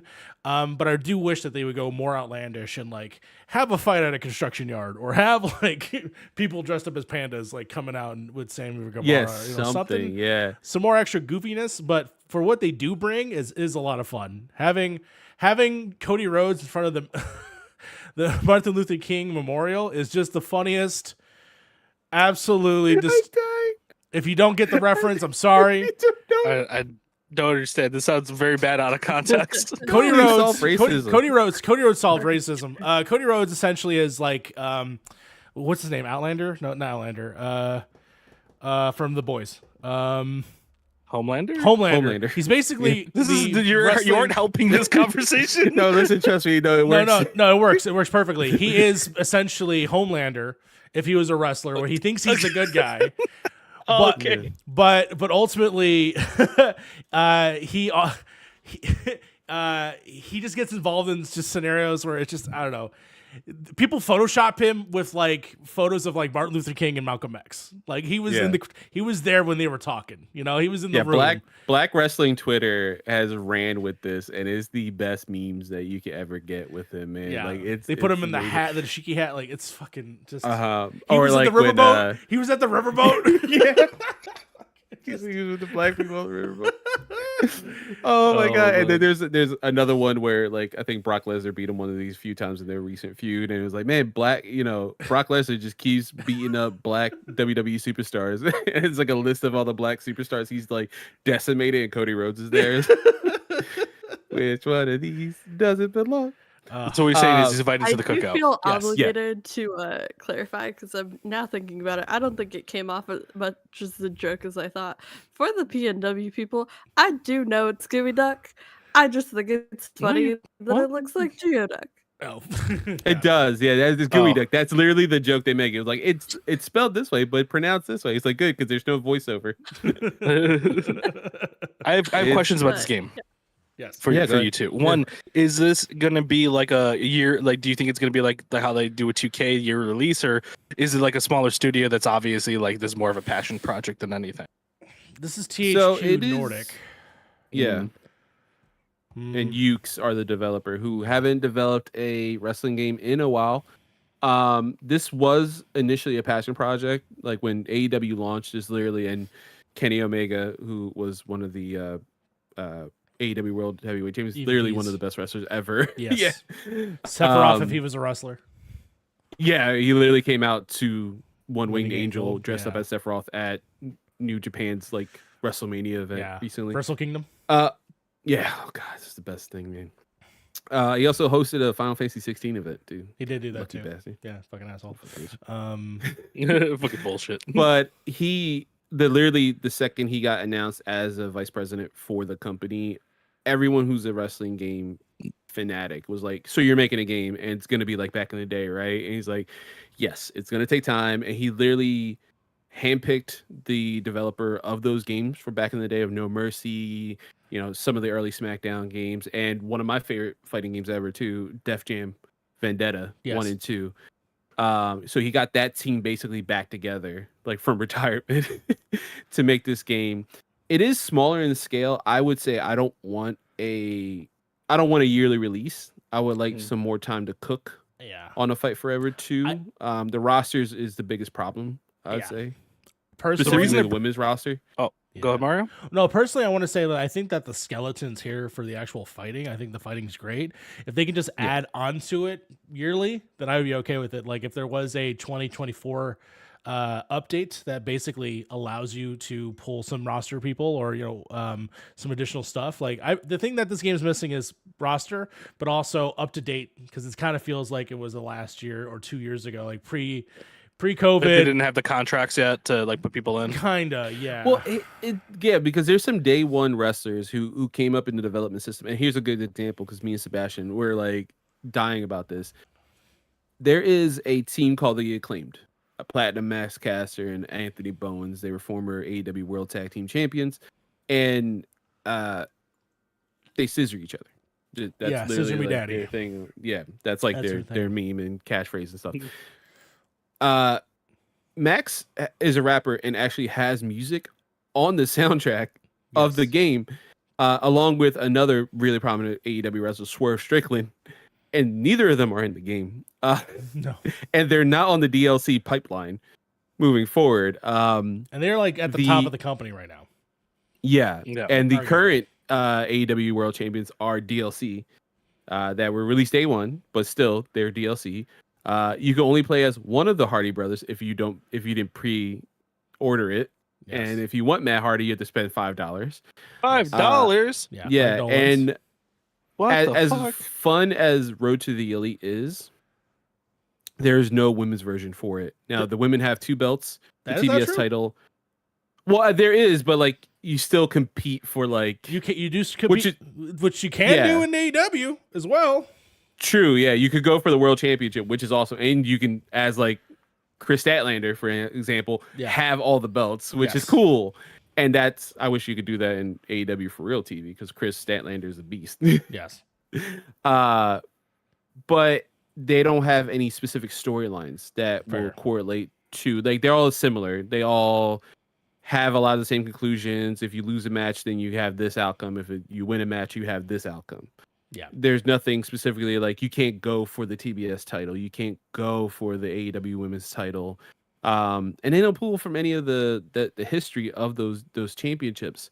And again, that the women's roster is so lacking in that game. I mean, you have Jay Cargill, who's like one of the most prominent AEW wrestlers. I think you have Thunder Rosa, Chris Statlander, Britt Baker, but you don't have any of like the Taya Valkyries, anybody.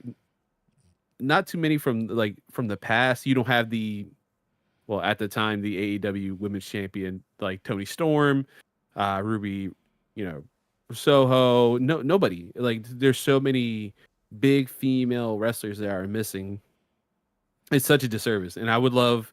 I think Sebastian said it best though in his last episode, where I would hope the next one or the third game maybe in the series is like AEW versus New Japan. So like that, you can have the AEW women's roster and Stardom, which is like probably the best women's roster in all of professional wrestling today. Like it has the greatest like collection of women's wrestlers in history, I would say probably right now. They're in Japan, and it'd be so cool to have those 2 rosters compete and have like all the New Japan guys versus, all the AEW guys, or vice versa. You like have Nyla Rose beat the crap out of, Naito or Okada. It'd be so fun to play a game like that.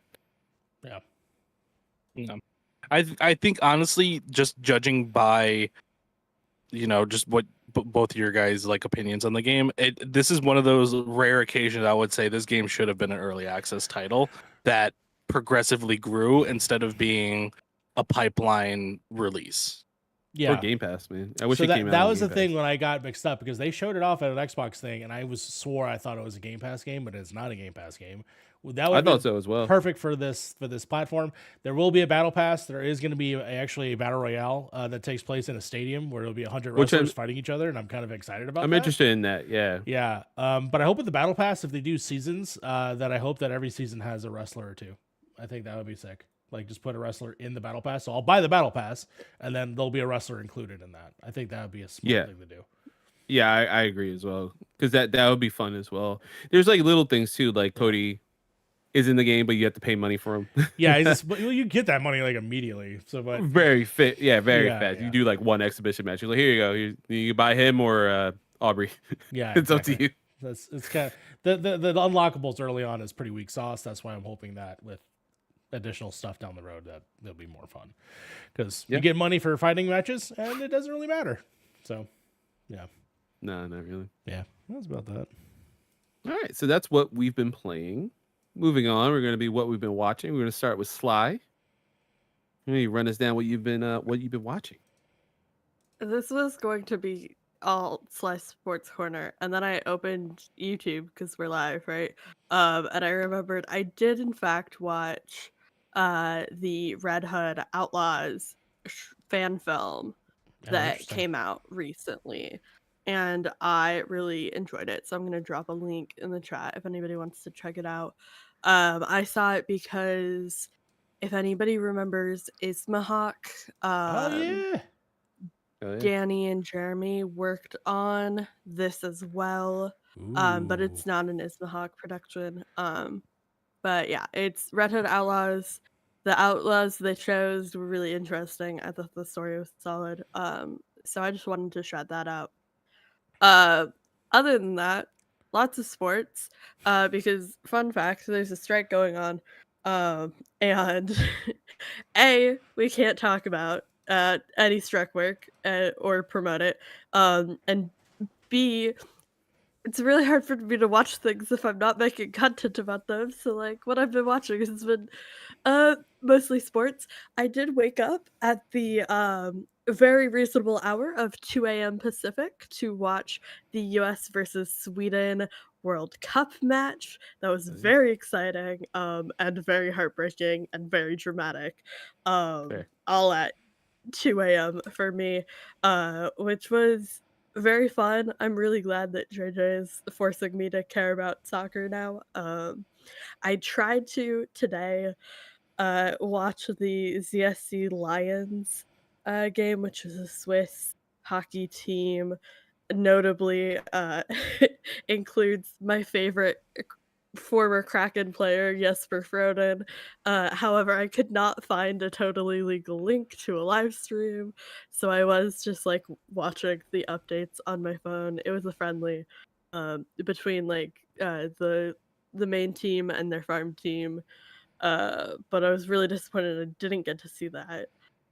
However, I didn't mention this on the show last week because we had a meeting instead, but I did impulse join a fantasy hockey league. This Hell is yeah. my first ever fantasy anything.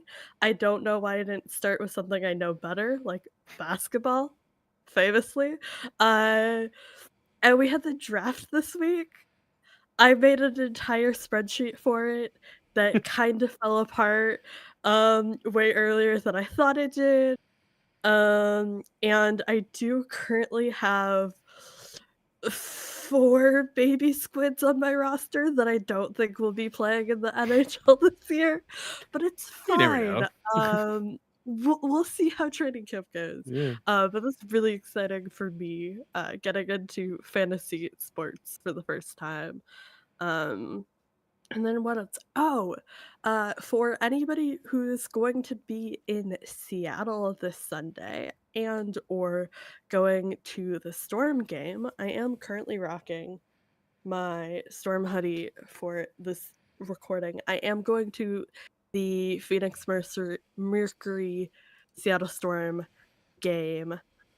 Very exciting.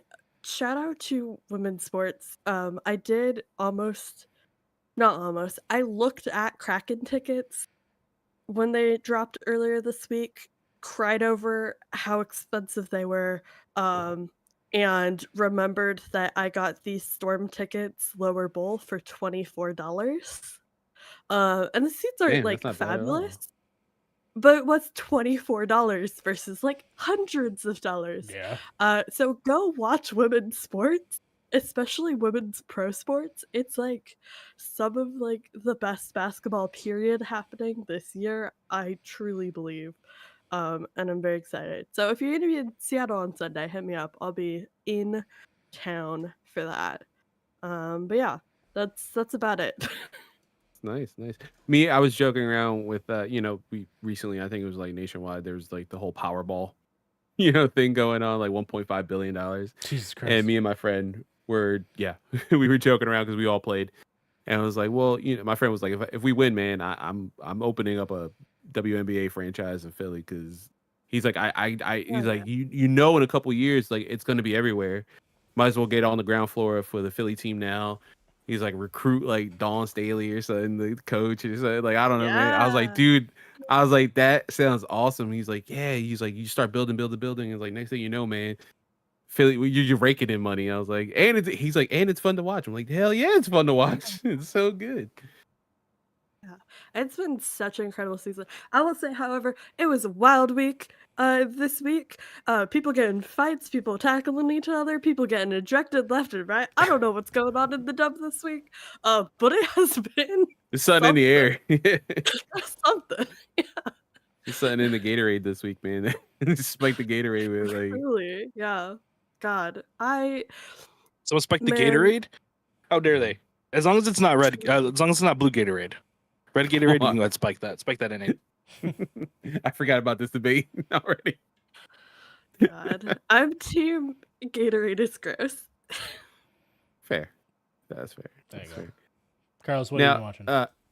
yeah, I so even when we was starting, I had a family event, so I didn't get to watch SummerSlam live, but so I've been catching up little by little throughout the week. Mhm. It was funny. We just keep talking about professional wrestling. It was pretty good Is that so far. gonna Like, be I my knew a next lot of the. What's up? fixation? Are we gonna get me into wrestling? Is that the next? You should try it. Yeah, Yeah. Chris Statlander. I think we both tagged you in the videos when she comes out. Our current TBS champion. She Yeah, signs on so her way cool. out, so it's really really cool. Yeah, I and love her- AEW is like the best way to get into it, I would say. I think so as well. My favorite though, Chris Stanlander thing was she was doing an interview with Renee Paquette, but Renee Paquette was on her shoulders while she was Yeah, doing she's the just interview lifting her. and just Hell yeah. answering questions. It was so good. Love. Dude, yeah, she's a beast. She's She's a beast. awesome, man. I Yeah. love her. Yeah, AEW was probably that'd be fun. We should do like a little like check in every couple weeks. Like, guys, what do we have next? I would man? I We would have got, to think like what would be the All In? thing to start, and I think maybe a pay-per-view, like because they usually All In probably, right? We have All In coming up. All In, which is Oh. Chicago, which I might go. So Ooh, we'll see. Very excited. Hell yeah. We'll see. We'll figure it out. Yeah. But yeah, I've been watching that, just kind of catching up and just kind of staying in the loop with professional wrestling. It's been okay, it's all right. There's some ups and downs, especially if you start getting into it, like you'll see. It's the storylines, man. I tell you, will captivate you so much. Yeah. That's like one of the best things, and then the athleticism that you get to see in the ring and all. The Dom Mysterio Rhea Ripley stuff has been my favorite just because of how stupid it so is. funny. But it's so It is. funny. It's so stupid.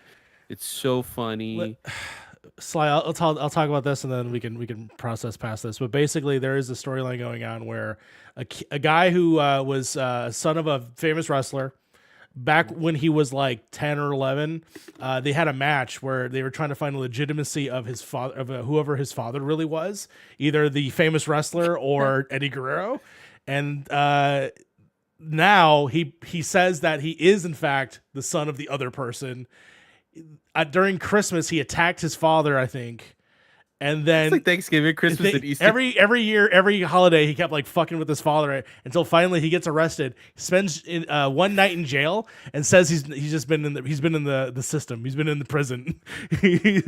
Like Came out with a tear. came out with a tear tattoo. Like it spent one night. He's like, I've been locked up. I'm a convict. Like it's just, and he has this huge muscle mommy that is just he's obsessed with, and it's Rhea Ripley. That's all I'll say. But yeah, The internet's obsessed with Rhea. just absolutely hysterical. Yeah, it's so funny. It's such great comedy, and also they're also all four of that team is just I mean, amazing I have a wrestlers, crush so on it's Finn also Balor. awesome. Just Finn Balor is just a god. He has like a 10-pack. He has a 10-pack. Ridiculous. It's insane. Jeez. And he has the most And- beautiful fucking blue eyes. Damn. Yeah. Google Finn Balor and just type in abs, and you'll see Oh my for god, days. he's like the most beautiful Here, I'm gonna Irish find- bro, and he has the most beautiful blue eyes. It's not fucking fair. It's not fucking It's fair. so goddamn Finn gorgeous. Balor, he's the best smile. He looks like Yeah, I get he does he looks too, like a Game of goddamn. Thrones character. Straight He up. does. Yeah. Yeah, he looks like Littlefinger, but like Yeah. yoked. Just absolutely. If- yoked. He looks like if no, never mind. Jesus. I don't like where your mind went, Frank. What's- Where I'll are you? I'll tell the joke after the podcast, but no. Here, I'm putting it full screen. He is certainly a man. Yeah. Yeah. Ugh. And then what he loves to do on his like part time is like eat hamburgers and play with Legos and hang out with his wife. I'm like, So good. he's like the best dude ever. This dude. Remember when he had Oh. the pride shirt? It was so good. Oh, the Pride entrance was the best. I wanted to buy that shirt so bad, and I think it's out of stock. Right It is now. out of stock. Yeah, because it's not even. Shout out to, by the way, CM Punk has a new Transfag t-shirt. trans flag one. Yeah, man, Yeah. that's so cool. I was like, ooh, that's a cool colorway. I want that. I want that bad. And it I supports do the want to Patrona give Project. a shout out while we're in the what we've been watching. I haven't watched it yet, but they did just drop a new episode of Uncharted, which is Allison Bestie's interview series with the Kraken with Philip Grubauer at Safe Horses, and I freaking can't wait to watch it. Nice. So definitely. I thought definitely Nathan check Drake that had a out. new TV show. I was, I was about to say, like I heard Uncharted, and I was like, ooh. Like, they announced a sequel? oh my god, I'll still Unfortunately, defend that every movie to time the I grave. look It was all it right. was okay. It's an alright movie. PlayStation on a fucking roll. That's all I'll say. Yeah, Yeah. yeah. From what I hear, there's a certain show that you've probably been watching. It's been like, Good. Yeah, I've heard very good things. Very yeah, good things. yeah. But other than that, man, I've been watching like a shitload of anime. I've 100% on the One Piece train. I'm obsessed. trying to get to Gear 5. There's no way I'm gonna make it anytime soon. I mean, I You're like when you're like stuff pop 400 up on episodes TikTok. away. I just yeah, I'm just like, well, I'm on episode 231, How far? I How am- far are we? The current? 840 episodes. I'm 840 Yeah, fuck that. episodes away. No. I've watched a lot of the movies as well. You know, if like Luffy and the rest of the Straw Hat Pirates, you sail the high seas of the internet, you can find places where you can find movies Mhm. that are not America. Yeah. Did and they that just are add dubbed. them just recently in a Funimation or some shit? I just saw a tweet that was like, the movies are now on fucking Funimation. 3 of them. There's like 15 movies, never like mind. 12 specials. Yeah, 'cause this it's been is- around since like 1999. You know what I'm gonna do, Yeah. Frank? I'm gonna watch the Netflix show and then get it canceled. That's what I'm gonna do. Yeah. That's what I'm watching. Everything Mario watches just That's gets right, canceled. Resident Everything Evil. gets I was fucking like- canceled. That's why I don't watch Netflix shows, man. They're just not worth it. It's not worth it. And When this one Avatar: actually The looks Last decent. Airbender comes out, See, I'm gonna get it That's so the thing, canceled. right? Like I want to hate on the Hey, One Piece movie so Netflix? bad. Pay your writers and actors. There's that too. That as well. PSA for the day. Like I want to actually like hate on that One Piece movie just because I hate everything Netflix does. But man, like they're so passionate about it. I can't see how this could go wrong. They are. I teared up when the cast did the Brazil thing, and then Yeah. the guy who plays Luffy met Luffy's voice actor in Japan, and she put the hat on him, and I just started crying because it was like Yeah. Shanks. And I was like, Jesus Christ, I'm way into the show. Again, 230 episodes. My best friend Brianna, she's on 8. No, she's on 900. She texted me earlier. She just got to 900. But mind you, she has like, it's other than work, she has no responsibilities. Yeah. This is work, home, One Piece, sleep, wake up, work, home, One Piece, sleep. That's Yeah. it. How long I are had the to- episodes? Like 30 minutes? Yeah, about that. And then Okay, the yeah. best thing about the Not like gonna skip. Netflix is like if you hit like skip intro, it'll skip even the recap. So you're like, oh, this episode's 22 18 minutes minutes. in. Yeah, because Yeah. it skipped everything. Look, as long as they stay away from Chainsaw Man, I'm happy. Oh, same. No, I don't want an adaptation. That's too pure. Ooh, Yeah, that too reminds me. I have pure. to read the chapter for this week. I didn't read that yet. It's good, man. It's honestly, I thought, like without spoiling anything, I thought the chapter was like, this is just another like kind of like quickie week. And then like there's a cool reveal if you remember this character, Mm-hmm. it's a really cool reveal because it like changes the game. Oh, that's awesome, man. Yeah. But yeah, I One Piece continuing that journey again. 231. Started up season 2 of Jujutsu Kaisen, which I'm absolutely obsessed with. I can't believe how just heartwarmingly funny and as well horrible that show is. You know, like there's a horrible shit that happens, and it's all demons and shit. But then at the same time, Gojo is so lovable. It's so lovable, and you want these characters just to be happy, fucking once. Yeah, And then this show just likes to just go, let's rip that from you. Let's just give you that depression every single time. Have they got to the Shibuya incident yet in the anime? No, I think today was another upload. I'm back because I will say not for a debate. I don't care whether it's dubbed or sub. I happen to watch dub because my brain's literally doing like a million things at once. It's like, all right, I'll be like doing, I don't know, fucking taxes. I guess I don't know. It's stupid. Whatever I do at my actual job. But when my boss is in there, like, oh, Jujutsu Kaisen's here. I have Excel over here. I'm answering phone calls. You know, doing all that stuff. So dub is easier for me to, so I don't have to look at the screen like 24/7. So I'm You're on not that. I like think me watching a certain show in Swedish, forgetting that I don't speak Swedish and I can't hear, and look away from the screen, and then going, "What the fuck just happened?" it's always the scariest thing, man. Because I want to do sub because everything's like, you know, yeah. day and date. Like you get like an hour after it premieres in Japan, you just look, you're like, there it is. I can just watch it. But now I'm like weeks behind as well with Demon Slayer. I just finished that this week, and I wish I could focus on the TV just so I could read. But my life is so hectic that it's so hard to. It's so hard to. But yeah, I haven't got to the Shibuya incident yet. There was a certain character that everything seemed very hopeful, and then she got shot in the head, dude. And I was like, what the fuck? Shout out to Mappa for putting in like the like most like romantic, like, oh god, they're finally gonna have their moment music, right? And then just pop, and then the music just stops. Yeah, it was like, and like, it was you just fucking so monsters. Also, man, that worries me. Like, if American writers and actors aren't getting paid right in Japan, are they paying Mappa? Because they need to do like 18 shows at a time. They need to do an animator strike. I know for a fact those animators are getting used and abused right now. I know it. There's no shot they aren't. Way. You know what I mean? But it's Japan, so they're not speaking up about it because it's work for them, right? 100%. Man, because look, Attack on Titan, Chainsaw Man, Jujutsu Kaisen, right there. All three of them are beautiful, and there's no drop in quality. They do Demon Slayer? Who does Demon Slayer? So Demon Slayer is that one exception because it's like it's one company just doing Demon Slayer. Oh, okay, perfect. That's why it looks fucking good because they don't have to. Yeah. You know, they had this shit down to a science already at this. Yeah, thank God. Yeah, but Mappa, there has to be like slave labor over there because 100%. They're not like, gonna. There's The no shot there amazing. isn't. It's just like I really wanted. We need a what do they call it? A wellness check on the people at Mappa. Like, dude. Can we arrange that? Can we call there? Yeah, I was like, wait for Fee to like break through the door. I think you said Attack on Titan at some point. I know Fee's there somewhere, but yeah, we need to check on Mappa, bro. Like, too many projects, and then the adaptation of One Punch Man they're about to do. Like, if you see the panels they gotta do, it's nuts. There is some like heavenly art there that they have to reproduce, and I don't know how they're gonna do it. I honestly don't. And you'll watch the product and you'll be like, damn, they did it. It was like, but what that cost? What was the cost? Yeah.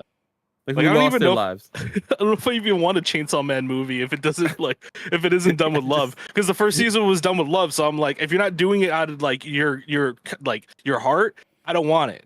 I You know just what I mean? don't. Because Well, because I've watched enough of that show where I'm like, they can't just do the first season. They got to do like a piece of this first season because it no, it's the what we're talking about for Chainsaw Man? Man.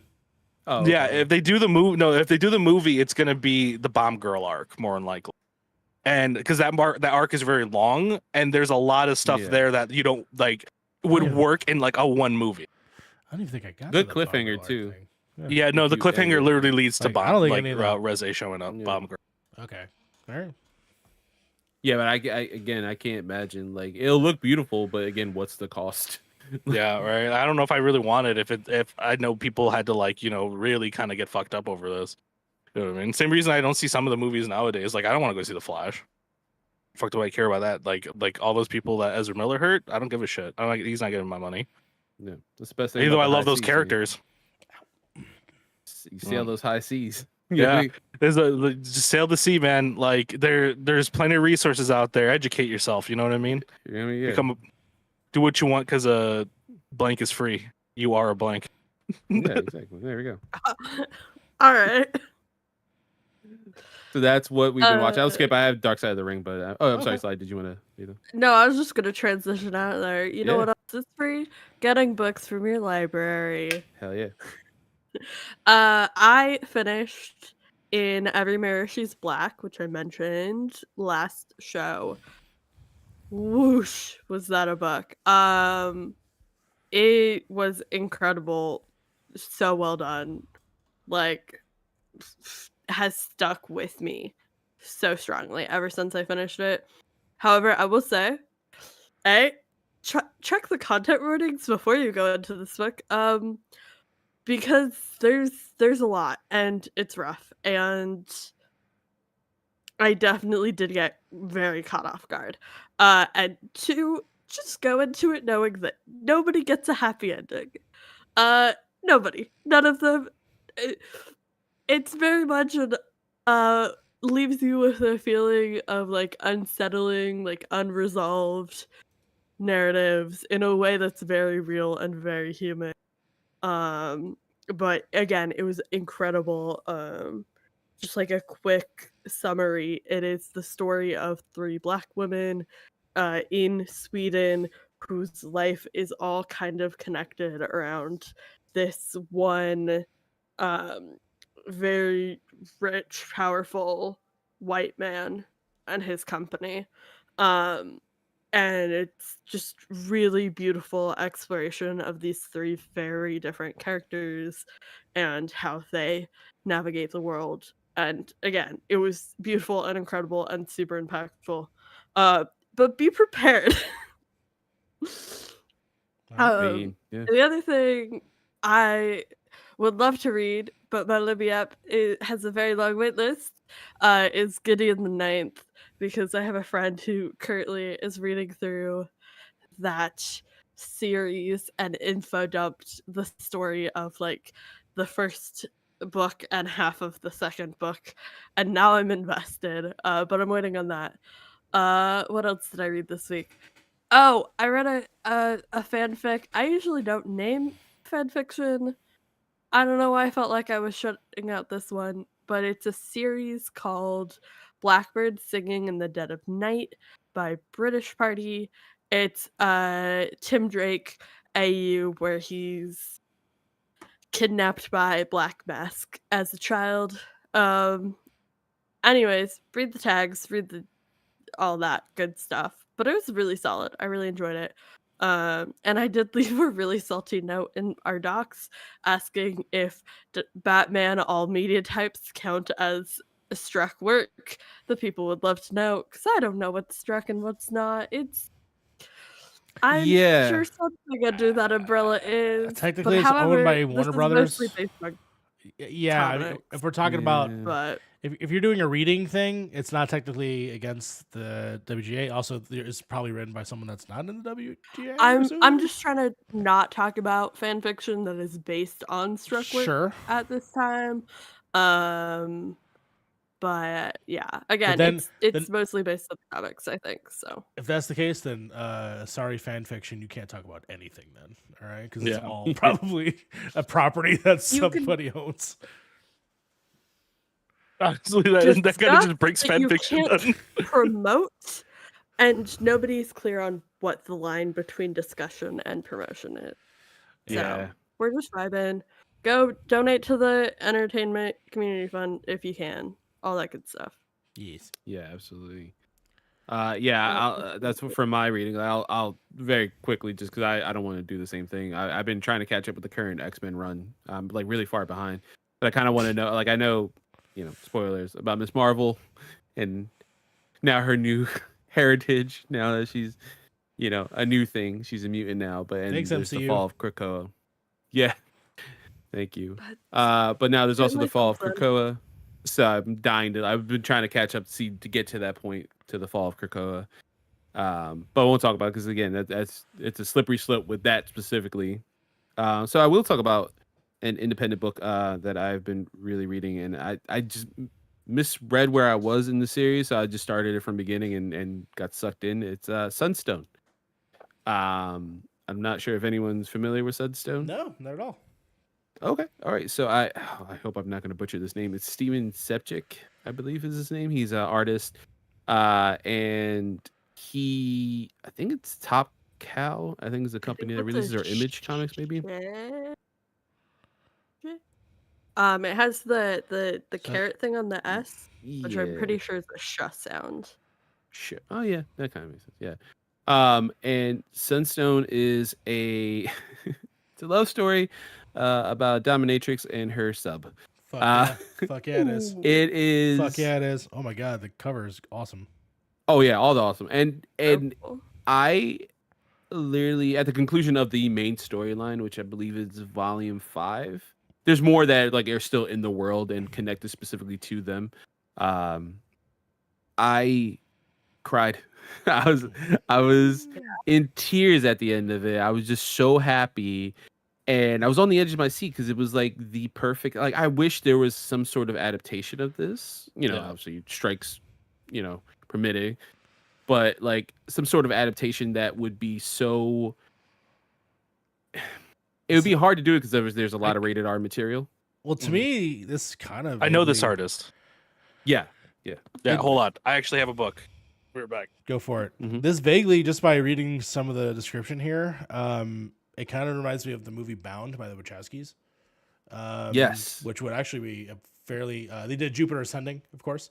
Ooh, Yes, and The my Matrix. favorite movie of all time. Two trans women fucking would kill this material. So yeah. That's the only people I could think that would be able to do it and give it justice, but they would need to be independent. Like They don't need a budget for this. Yeah. and no rated R, like no rating. I feel like because there's a lot of there's a lot of BDSM stuff. Sure.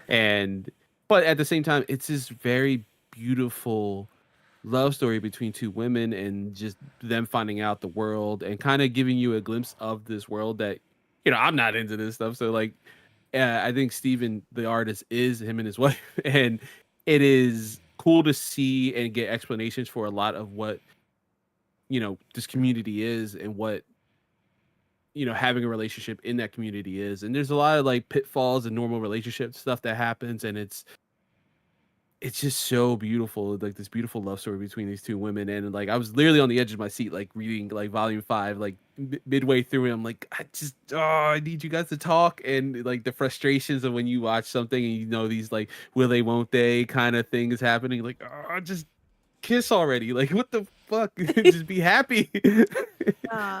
I'm very excited about this. I will 100% be this I out. hate the will they won't they. Yeah, I recognize this artist because I have the DC book that they did. Yes. Yeah, Harleen. Harleen. Yeah. So good. Yeah. So good. And his wife has Yeah. a similar Great art. series. Great Yeah. art.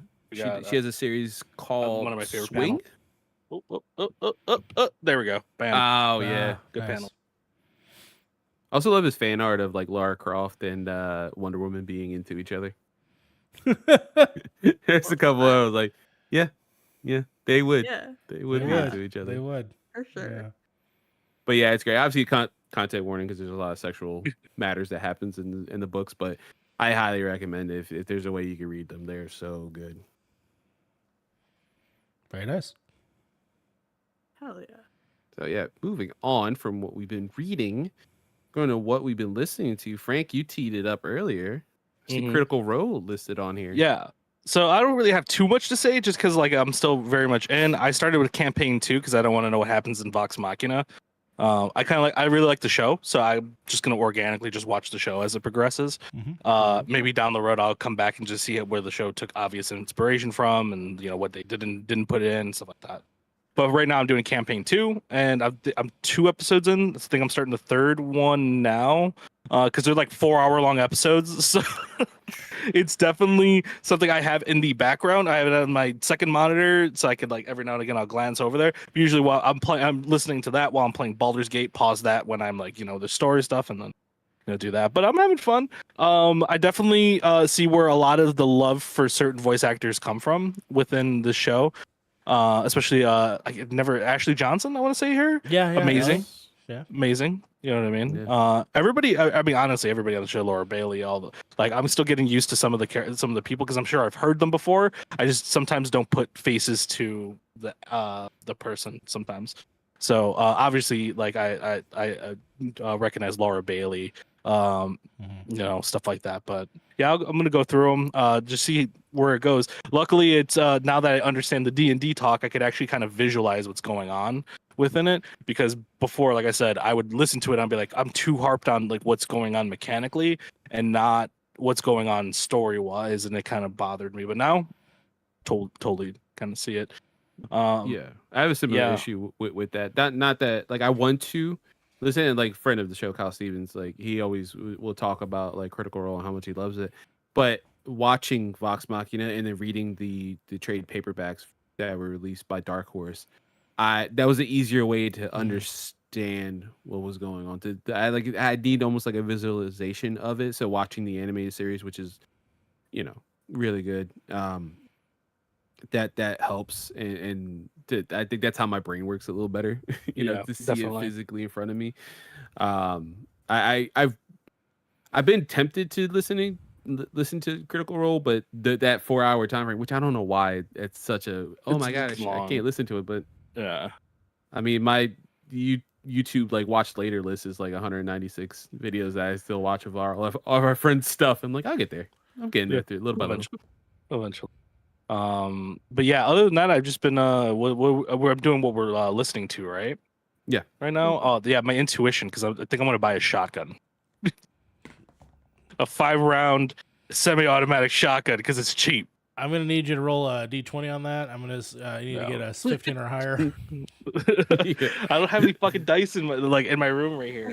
Honestly, I kind of want to buy more dice now after getting into all this shit too. I feel like I need to. I was like, Slide should have some right there. Slide, roll a 20 for Frank. See if you can buy a shot. Yeah, roll me. Yeah. No, I'll lower it down to 12. I'll lower it down to 12. You gotta hit a 12. I'm DMing right now. Do I get inspiration? Yeah, you're fine. You're fine. Give me one inspiration roll. All right, perfect. You're good. Fucking whacked my green screen trying to grab this. I can take my. Y'all seen this before? Yeah, we've seen that. Yeah. Yeah. Roll me one really quick. Don't lie about the number though. Yeah, D20. Pick a color. Pick a color, any Hot color. pink. I think you died. I think you turned off your camera. I do have Oh, you're good. You're good. There you go. Bam. All right. All right. Roll it. Oh yeah, that's good. Yeah. What is it?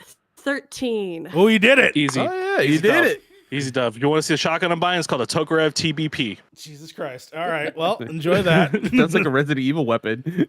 It looks like a fucking Resident Evil. I've been looking at it for like 20 minutes, and I'm like, there's no way this thing's $300. Listen, I'm going to save this clip just in case I need it for the future.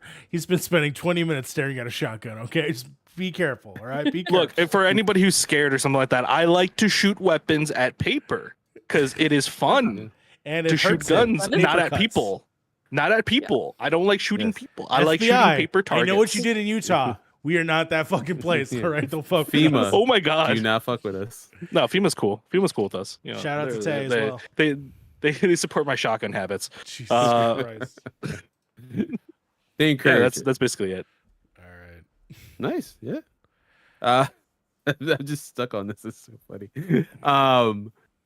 Yeah, I want to see it after the show as well. I'm gonna post it in our chat so you guys can Hell see it. yeah, man. There you go. And also, I clay pigeons are fun to shoot at as well. Oh yeah, no, Yeah, like for sure. as long as you're being safe and stuff like that, shooting firearms is a blast. Yes, I for the longest time was Literally. yeah, literally, literally, yeah. Literally. For the longest time, I'm from North Philly. Like, I was born in North Philly, so I like would fall asleep to gunshots in the background, just like Oh, yeah. snuggled up. There you go. Yeah. Oh, Sounds like I Chicago. mean, I live in a forest, so like hunting season. Also, yeah, is bad. not a Yeah. difference. Yeah. I put it in our chat. Tell me that doesn't look freak nasty right there. Jesus. But with that, oh god, that does look fun. That look like What the fuck? Yeah, that does look like Two- something for That fun. doesn't even look like a Holy shotgun. shit. It looks like a large Uzi. dude, it is 269. It's on sale right now. All right. It's really Do what you nothing. gotta do. $269. It's either that or a new computer. It's one or the other. The new computer thing ain't happening, dude. With graphics cards the way they are, not $40.90, $1,600. Fuck that. Fuck Can't do it. that. Hell no. All right. man. Get us going. Yeah, yeah. That was our gun talk. Remember, Good stay stuff. safe. Hoop talk, gun talk, we're there. All right. Yeah. Continue. Shop smart. Shop S smart. Sly, what have you been listening to? Great question. What have I been listening to as I frantically try to click back to our doc? Oh, my three favorite people. Okay, that's a lie. Three of my favorite people started a podcast together called Crossplay Conversations. So shout out to Jago, Luke, and Joseph doing a show together. It's great. Honestly, Carlos, do you know these folks? Yes, yeah. I actually had Jacob on my wrestling podcast, Apron Work Hell yeah. podcast. Because we have Forbidden Door, a cross event between New Japan and AEW in Canada. So he gave us a rundown, like play-by-play of live what happened there. Yeah, I just saw that they launched this. I'm really excited for them. This is so exciting to see. Yeah.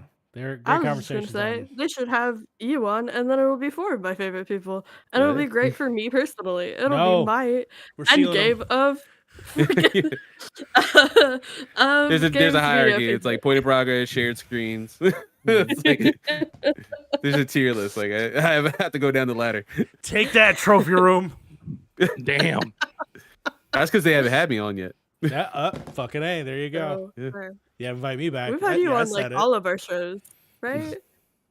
Main podcast now, MC University, Yeah. doing all the things. Oh yeah. Probably Yeah. fantasy. Let's you whenever bring that out starts those back 15 questions to 15 minutes. up. Oh, yeah. Oh, that was the thing I did for a hot second. Yeah. Technically, I'll be on Fantasy in Progress as all of them will be on Chaos Progress for episode Exactly. 14. Yep. there you Love that for us. What else? Oh, I've been doing my Taylor Swift homework because we'll throw the after party over the next 3 weeks. We're doing a series called Becoming a Swiftie, where it's 3 Swifties and 1 dumbass, and they're explaining all of like the lore and lyrics and like stuff to me because I don't know what the fuck's going on. So that's been really fun. Very Jesus. excited for episode 1 of that this week. And then I've been listening to a playlist I mentioned a while back that was basically me trying to prove that the Taylor Swift song Electric Touch felt like Folly era Fall Out Boy. Sure. And I finally given up on pretending it's a work in progress and just saying that this playlist is as good as it's gonna get. So it's called Screaming into the Void, like it's 2008. You should be able to find it on Apple Music and Spotify. I did have the Spotify pulled up at one point, so I could drop the link for everybody.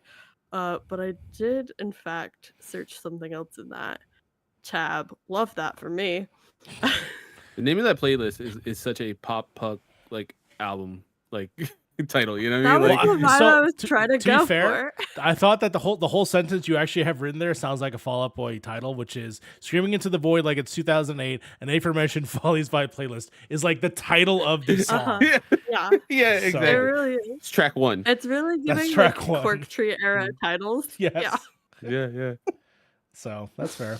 I see. All right. That should be the link for anybody who is a heathen who listens on Spotify. There you go. Oh yeah.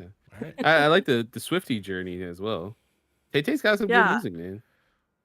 Yeah, I a while back went through and listened to every all the way through once. And that was fun and enlightening, and I realized I knew way more than I thought I did. But it'll be nice because like so much of the time when I'm listening to the music, I'm like, that's a banger bar. I have no idea what the lyric means, but like it's a great line. So that'll be fun.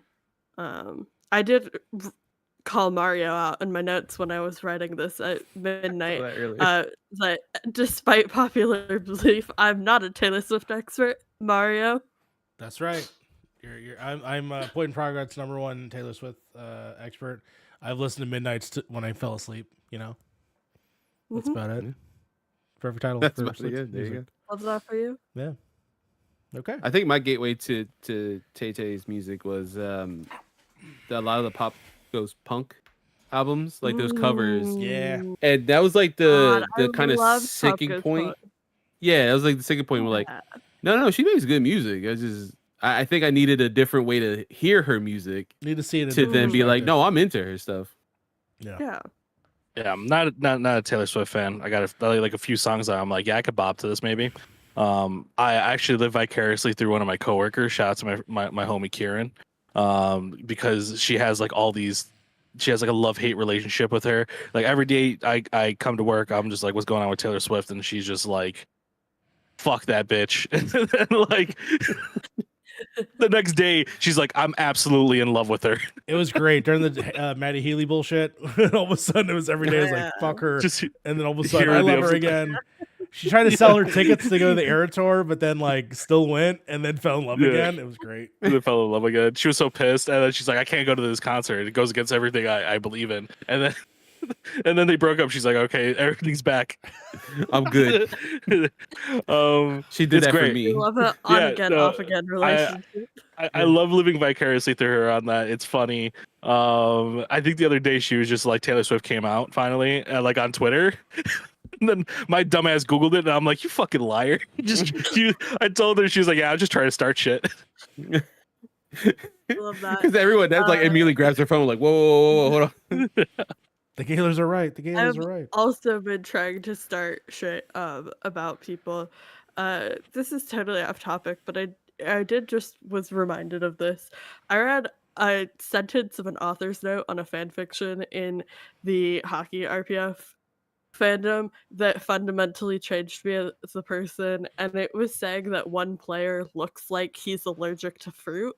And I am now determined to start this rumor that the player is in fact allergic to fruit. Jesus.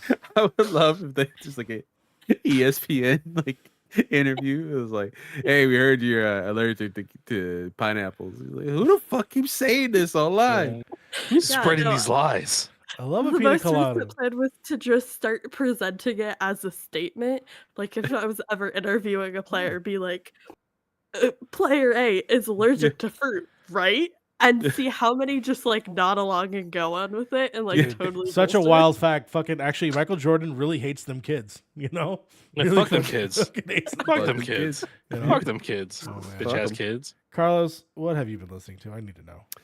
So yeah, man, I have been going down the rabbit hole that is Kendrick Lamar. I randomly was like, Good you know rabbit what, hole. man? Yeah, I was like, other than the Black Panther soundtrack, I've never listened to any Great of his soundtrack. albums. Great soundtrack. To be honest Yeah. with Good you. soundtrack. 100%, yeah. So I've been slowly making my way through that. I'm actually back to the Black Panther soundtrack now. You made it full circle. Yeah, exactly. So I've been going through that slowly. It's really cool. Listen to a new band I found on TikTok. They're called Sleep Love Therapy. to see it. And I don't know if everyone else has the same reaction, but like with like a lot of heavy music and stuff, like a lot of bands look alike. You know, Sure. there's not a lot of distinguishing factors, or it's just white dudes. This is fucking great. Oh, you're singing Holy Diver? Oh my god. So like anything like my brain's automatically like we gotta listen to them. They're a new thing. So I fell down this rabbit hole randomly. It just popped up. I think it's like a set of twins, an Asian dude and a black dude. And I was like, well, I've never seen this combo in rock. Let's listen to them. And they've got, I think they got 3 songs now, and they are so just awesome. And I've been playing their songs on repeat, trying to listen to other stuff so I could like diversify Yeah. my. Look at it now. Yeah, man, they're awesome. And then I've also been getting to. I actually sent a song to Mario when he has a little DJ set on Twitch. I think they're called The Warning. They're these 3 Mexican girls who opened up for Metallica, and they've done all this stuff, and they randomly popped up on like a heavier rock today Spotify playlist that I just randomly had on. I was like, whoa, oh, women singing. All right, cool. I'm down. Let's listen to all of them. And they are phenomenal. They're an awesome act. They're so cool. I just found them, and they have like a new single out. But they have a couple songs in Spanish as well, which is just so fucking cool, man. So very melodic, but at the same time, so hard hitting. They kick ass. And then a friend of the show, Joe Medforce, randomly had this one band playing, and I felt the same thing down the rabbit hole. Nightlife. They're like a soul punk like band, and they are it's so funky. It's the best way to describe it, man. Like Funky. they have such a cool aesthetic, and it's one of those things with a lot of these newer bands, because they're getting famous through TikTok and stuff. Like it's very slow going, and I'm like dying for more music. I need more content. I need you to just keep making new songs. Like, dude, we just started. We just happened to get famous for one song. Another group that I found via TikTok, I believe, is Kat and Alex, and it's like country music, but also in Spanish. Very good hell yeah. vibes. Really enjoyed. That's Yeah. awesome. Yeah, see, that's a combo you wouldn't even think of, right? Or unless it's more and like it works so well. like you say that, in my mind automatically goes to like Tigres del Norte, like like the ranchero style, like that kind of style, like I grew up with. But Mhm. yeah, that's actually a cool combo. I'm gonna have to check that out. Yeah. TikTok is just an absolutely amazing source of discovering something new, especially when it just shows it. It basically puts you in your face, puts it in front of you, and then you're like, okay, I want to hear what that next bar is. I want to hear what the next, the hook is, and then yeah, that's just the thing with it. And then I've done that so many times now. Like I've checked out a band called Magnolia Park, which is basically they're so good. Fall Out Boy, but multicultural version of like just so many different people in that group. Vision Video is one of my favorites. Urban Heats, if you like some of that darker like gothy stuff. Wet Leg was one of my big finds from. Then they blew the fuck up. Like I think they got a Grammy for their album, and I just noticed them from TikTok. So like a lot of crazy shit that goes on TikTok that I'm happy to. Yeah, I mean, my For You page is doing the right things, because it definitely showed me like a couple of these bands. I'm like, damn, yeah, man, like I'm falling down the rabbit hole. I usually just kind of, old man, just kind of listen to the same music over and over, over again, because it's comfort. Like Hailstorm is another band I recently just started. They're from the area, from the Philadelphia area. And I recently just went through their whole discography again, because I was like, man, they're just so fucking awesome. They don't get enough love. But yeah, that's been what I've been listening to. I think that's the end of the show, my friend. Yeah, Hell yeah. I think that's it. So Yeah, take us out. yeah. So as always, let's go around. Everyone, tell us where we can find you. We'll start with Sly. You can find me around the greater Seattle area for the next couple weeks in a row. I'll be up this week, I'll be up next week, I believe, and then I'll be up for PAX. So, lots of time in the city, I guess. You can theoretically find me anywhere at Slick1MC. don't expect a lot of content there. But then you can, of course, as always, catch me on the After Party at After Party SHO, and on Thirsty Thursdays on TikTok Live, and of course here on the Point in Progress podcast proper. Great time. Cool. Mario, where can people find you? Right now, you can just find me here at Point in Progress, where we do most of our content. There should be stuff in the works that I'm working on that I'm still brewing on. But the one thing I do want to share, of course, is we will be having a talk with Grandma Legend at some points where we're going to be bringing up, talking about his game, Super Space Club. So if you haven't checked out the game yet, check it out and then enjoy that conversation of how it was made. Yeah, it's awesome. I definitely look forward to that. I can't wait. Frank, where can people find you? You can find me here at Point in Progress, where I talk shit about video games, and at Twitter at the Frank GV, where I talk shit about video games. And you can find me with this. I don't know which side I'm looking. Pointing this way, I think so. Yeah. With this lovely gentleman here, and Harv, and where we talk about Final Fantasy games on KRS Burgers. You find that at Nerder Day, right, on YouTube, right? Yep. Nerder Day YouTube. You know, but yeah, two the only Point other in thing. Progress hosts on that show couldn't get that show on our channel, huh? Just had to go on their days. We have fantasy bringers. Do we? Fantasy Break.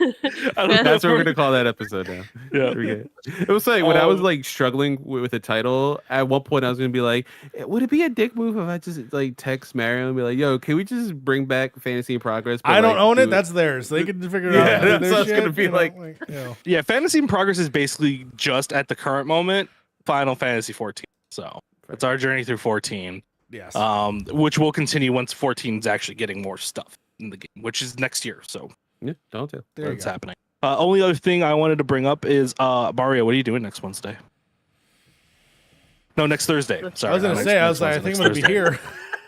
Yeah, next Thursday. Sorry, because we get paid on Thursday. Oh, that's true. I don't know. I'd have to look into it, to be honest with you. All right. Clear your schedule, because Okay. after work, I want to go to Margaritaville. Okay. Hell yeah. All right. All right.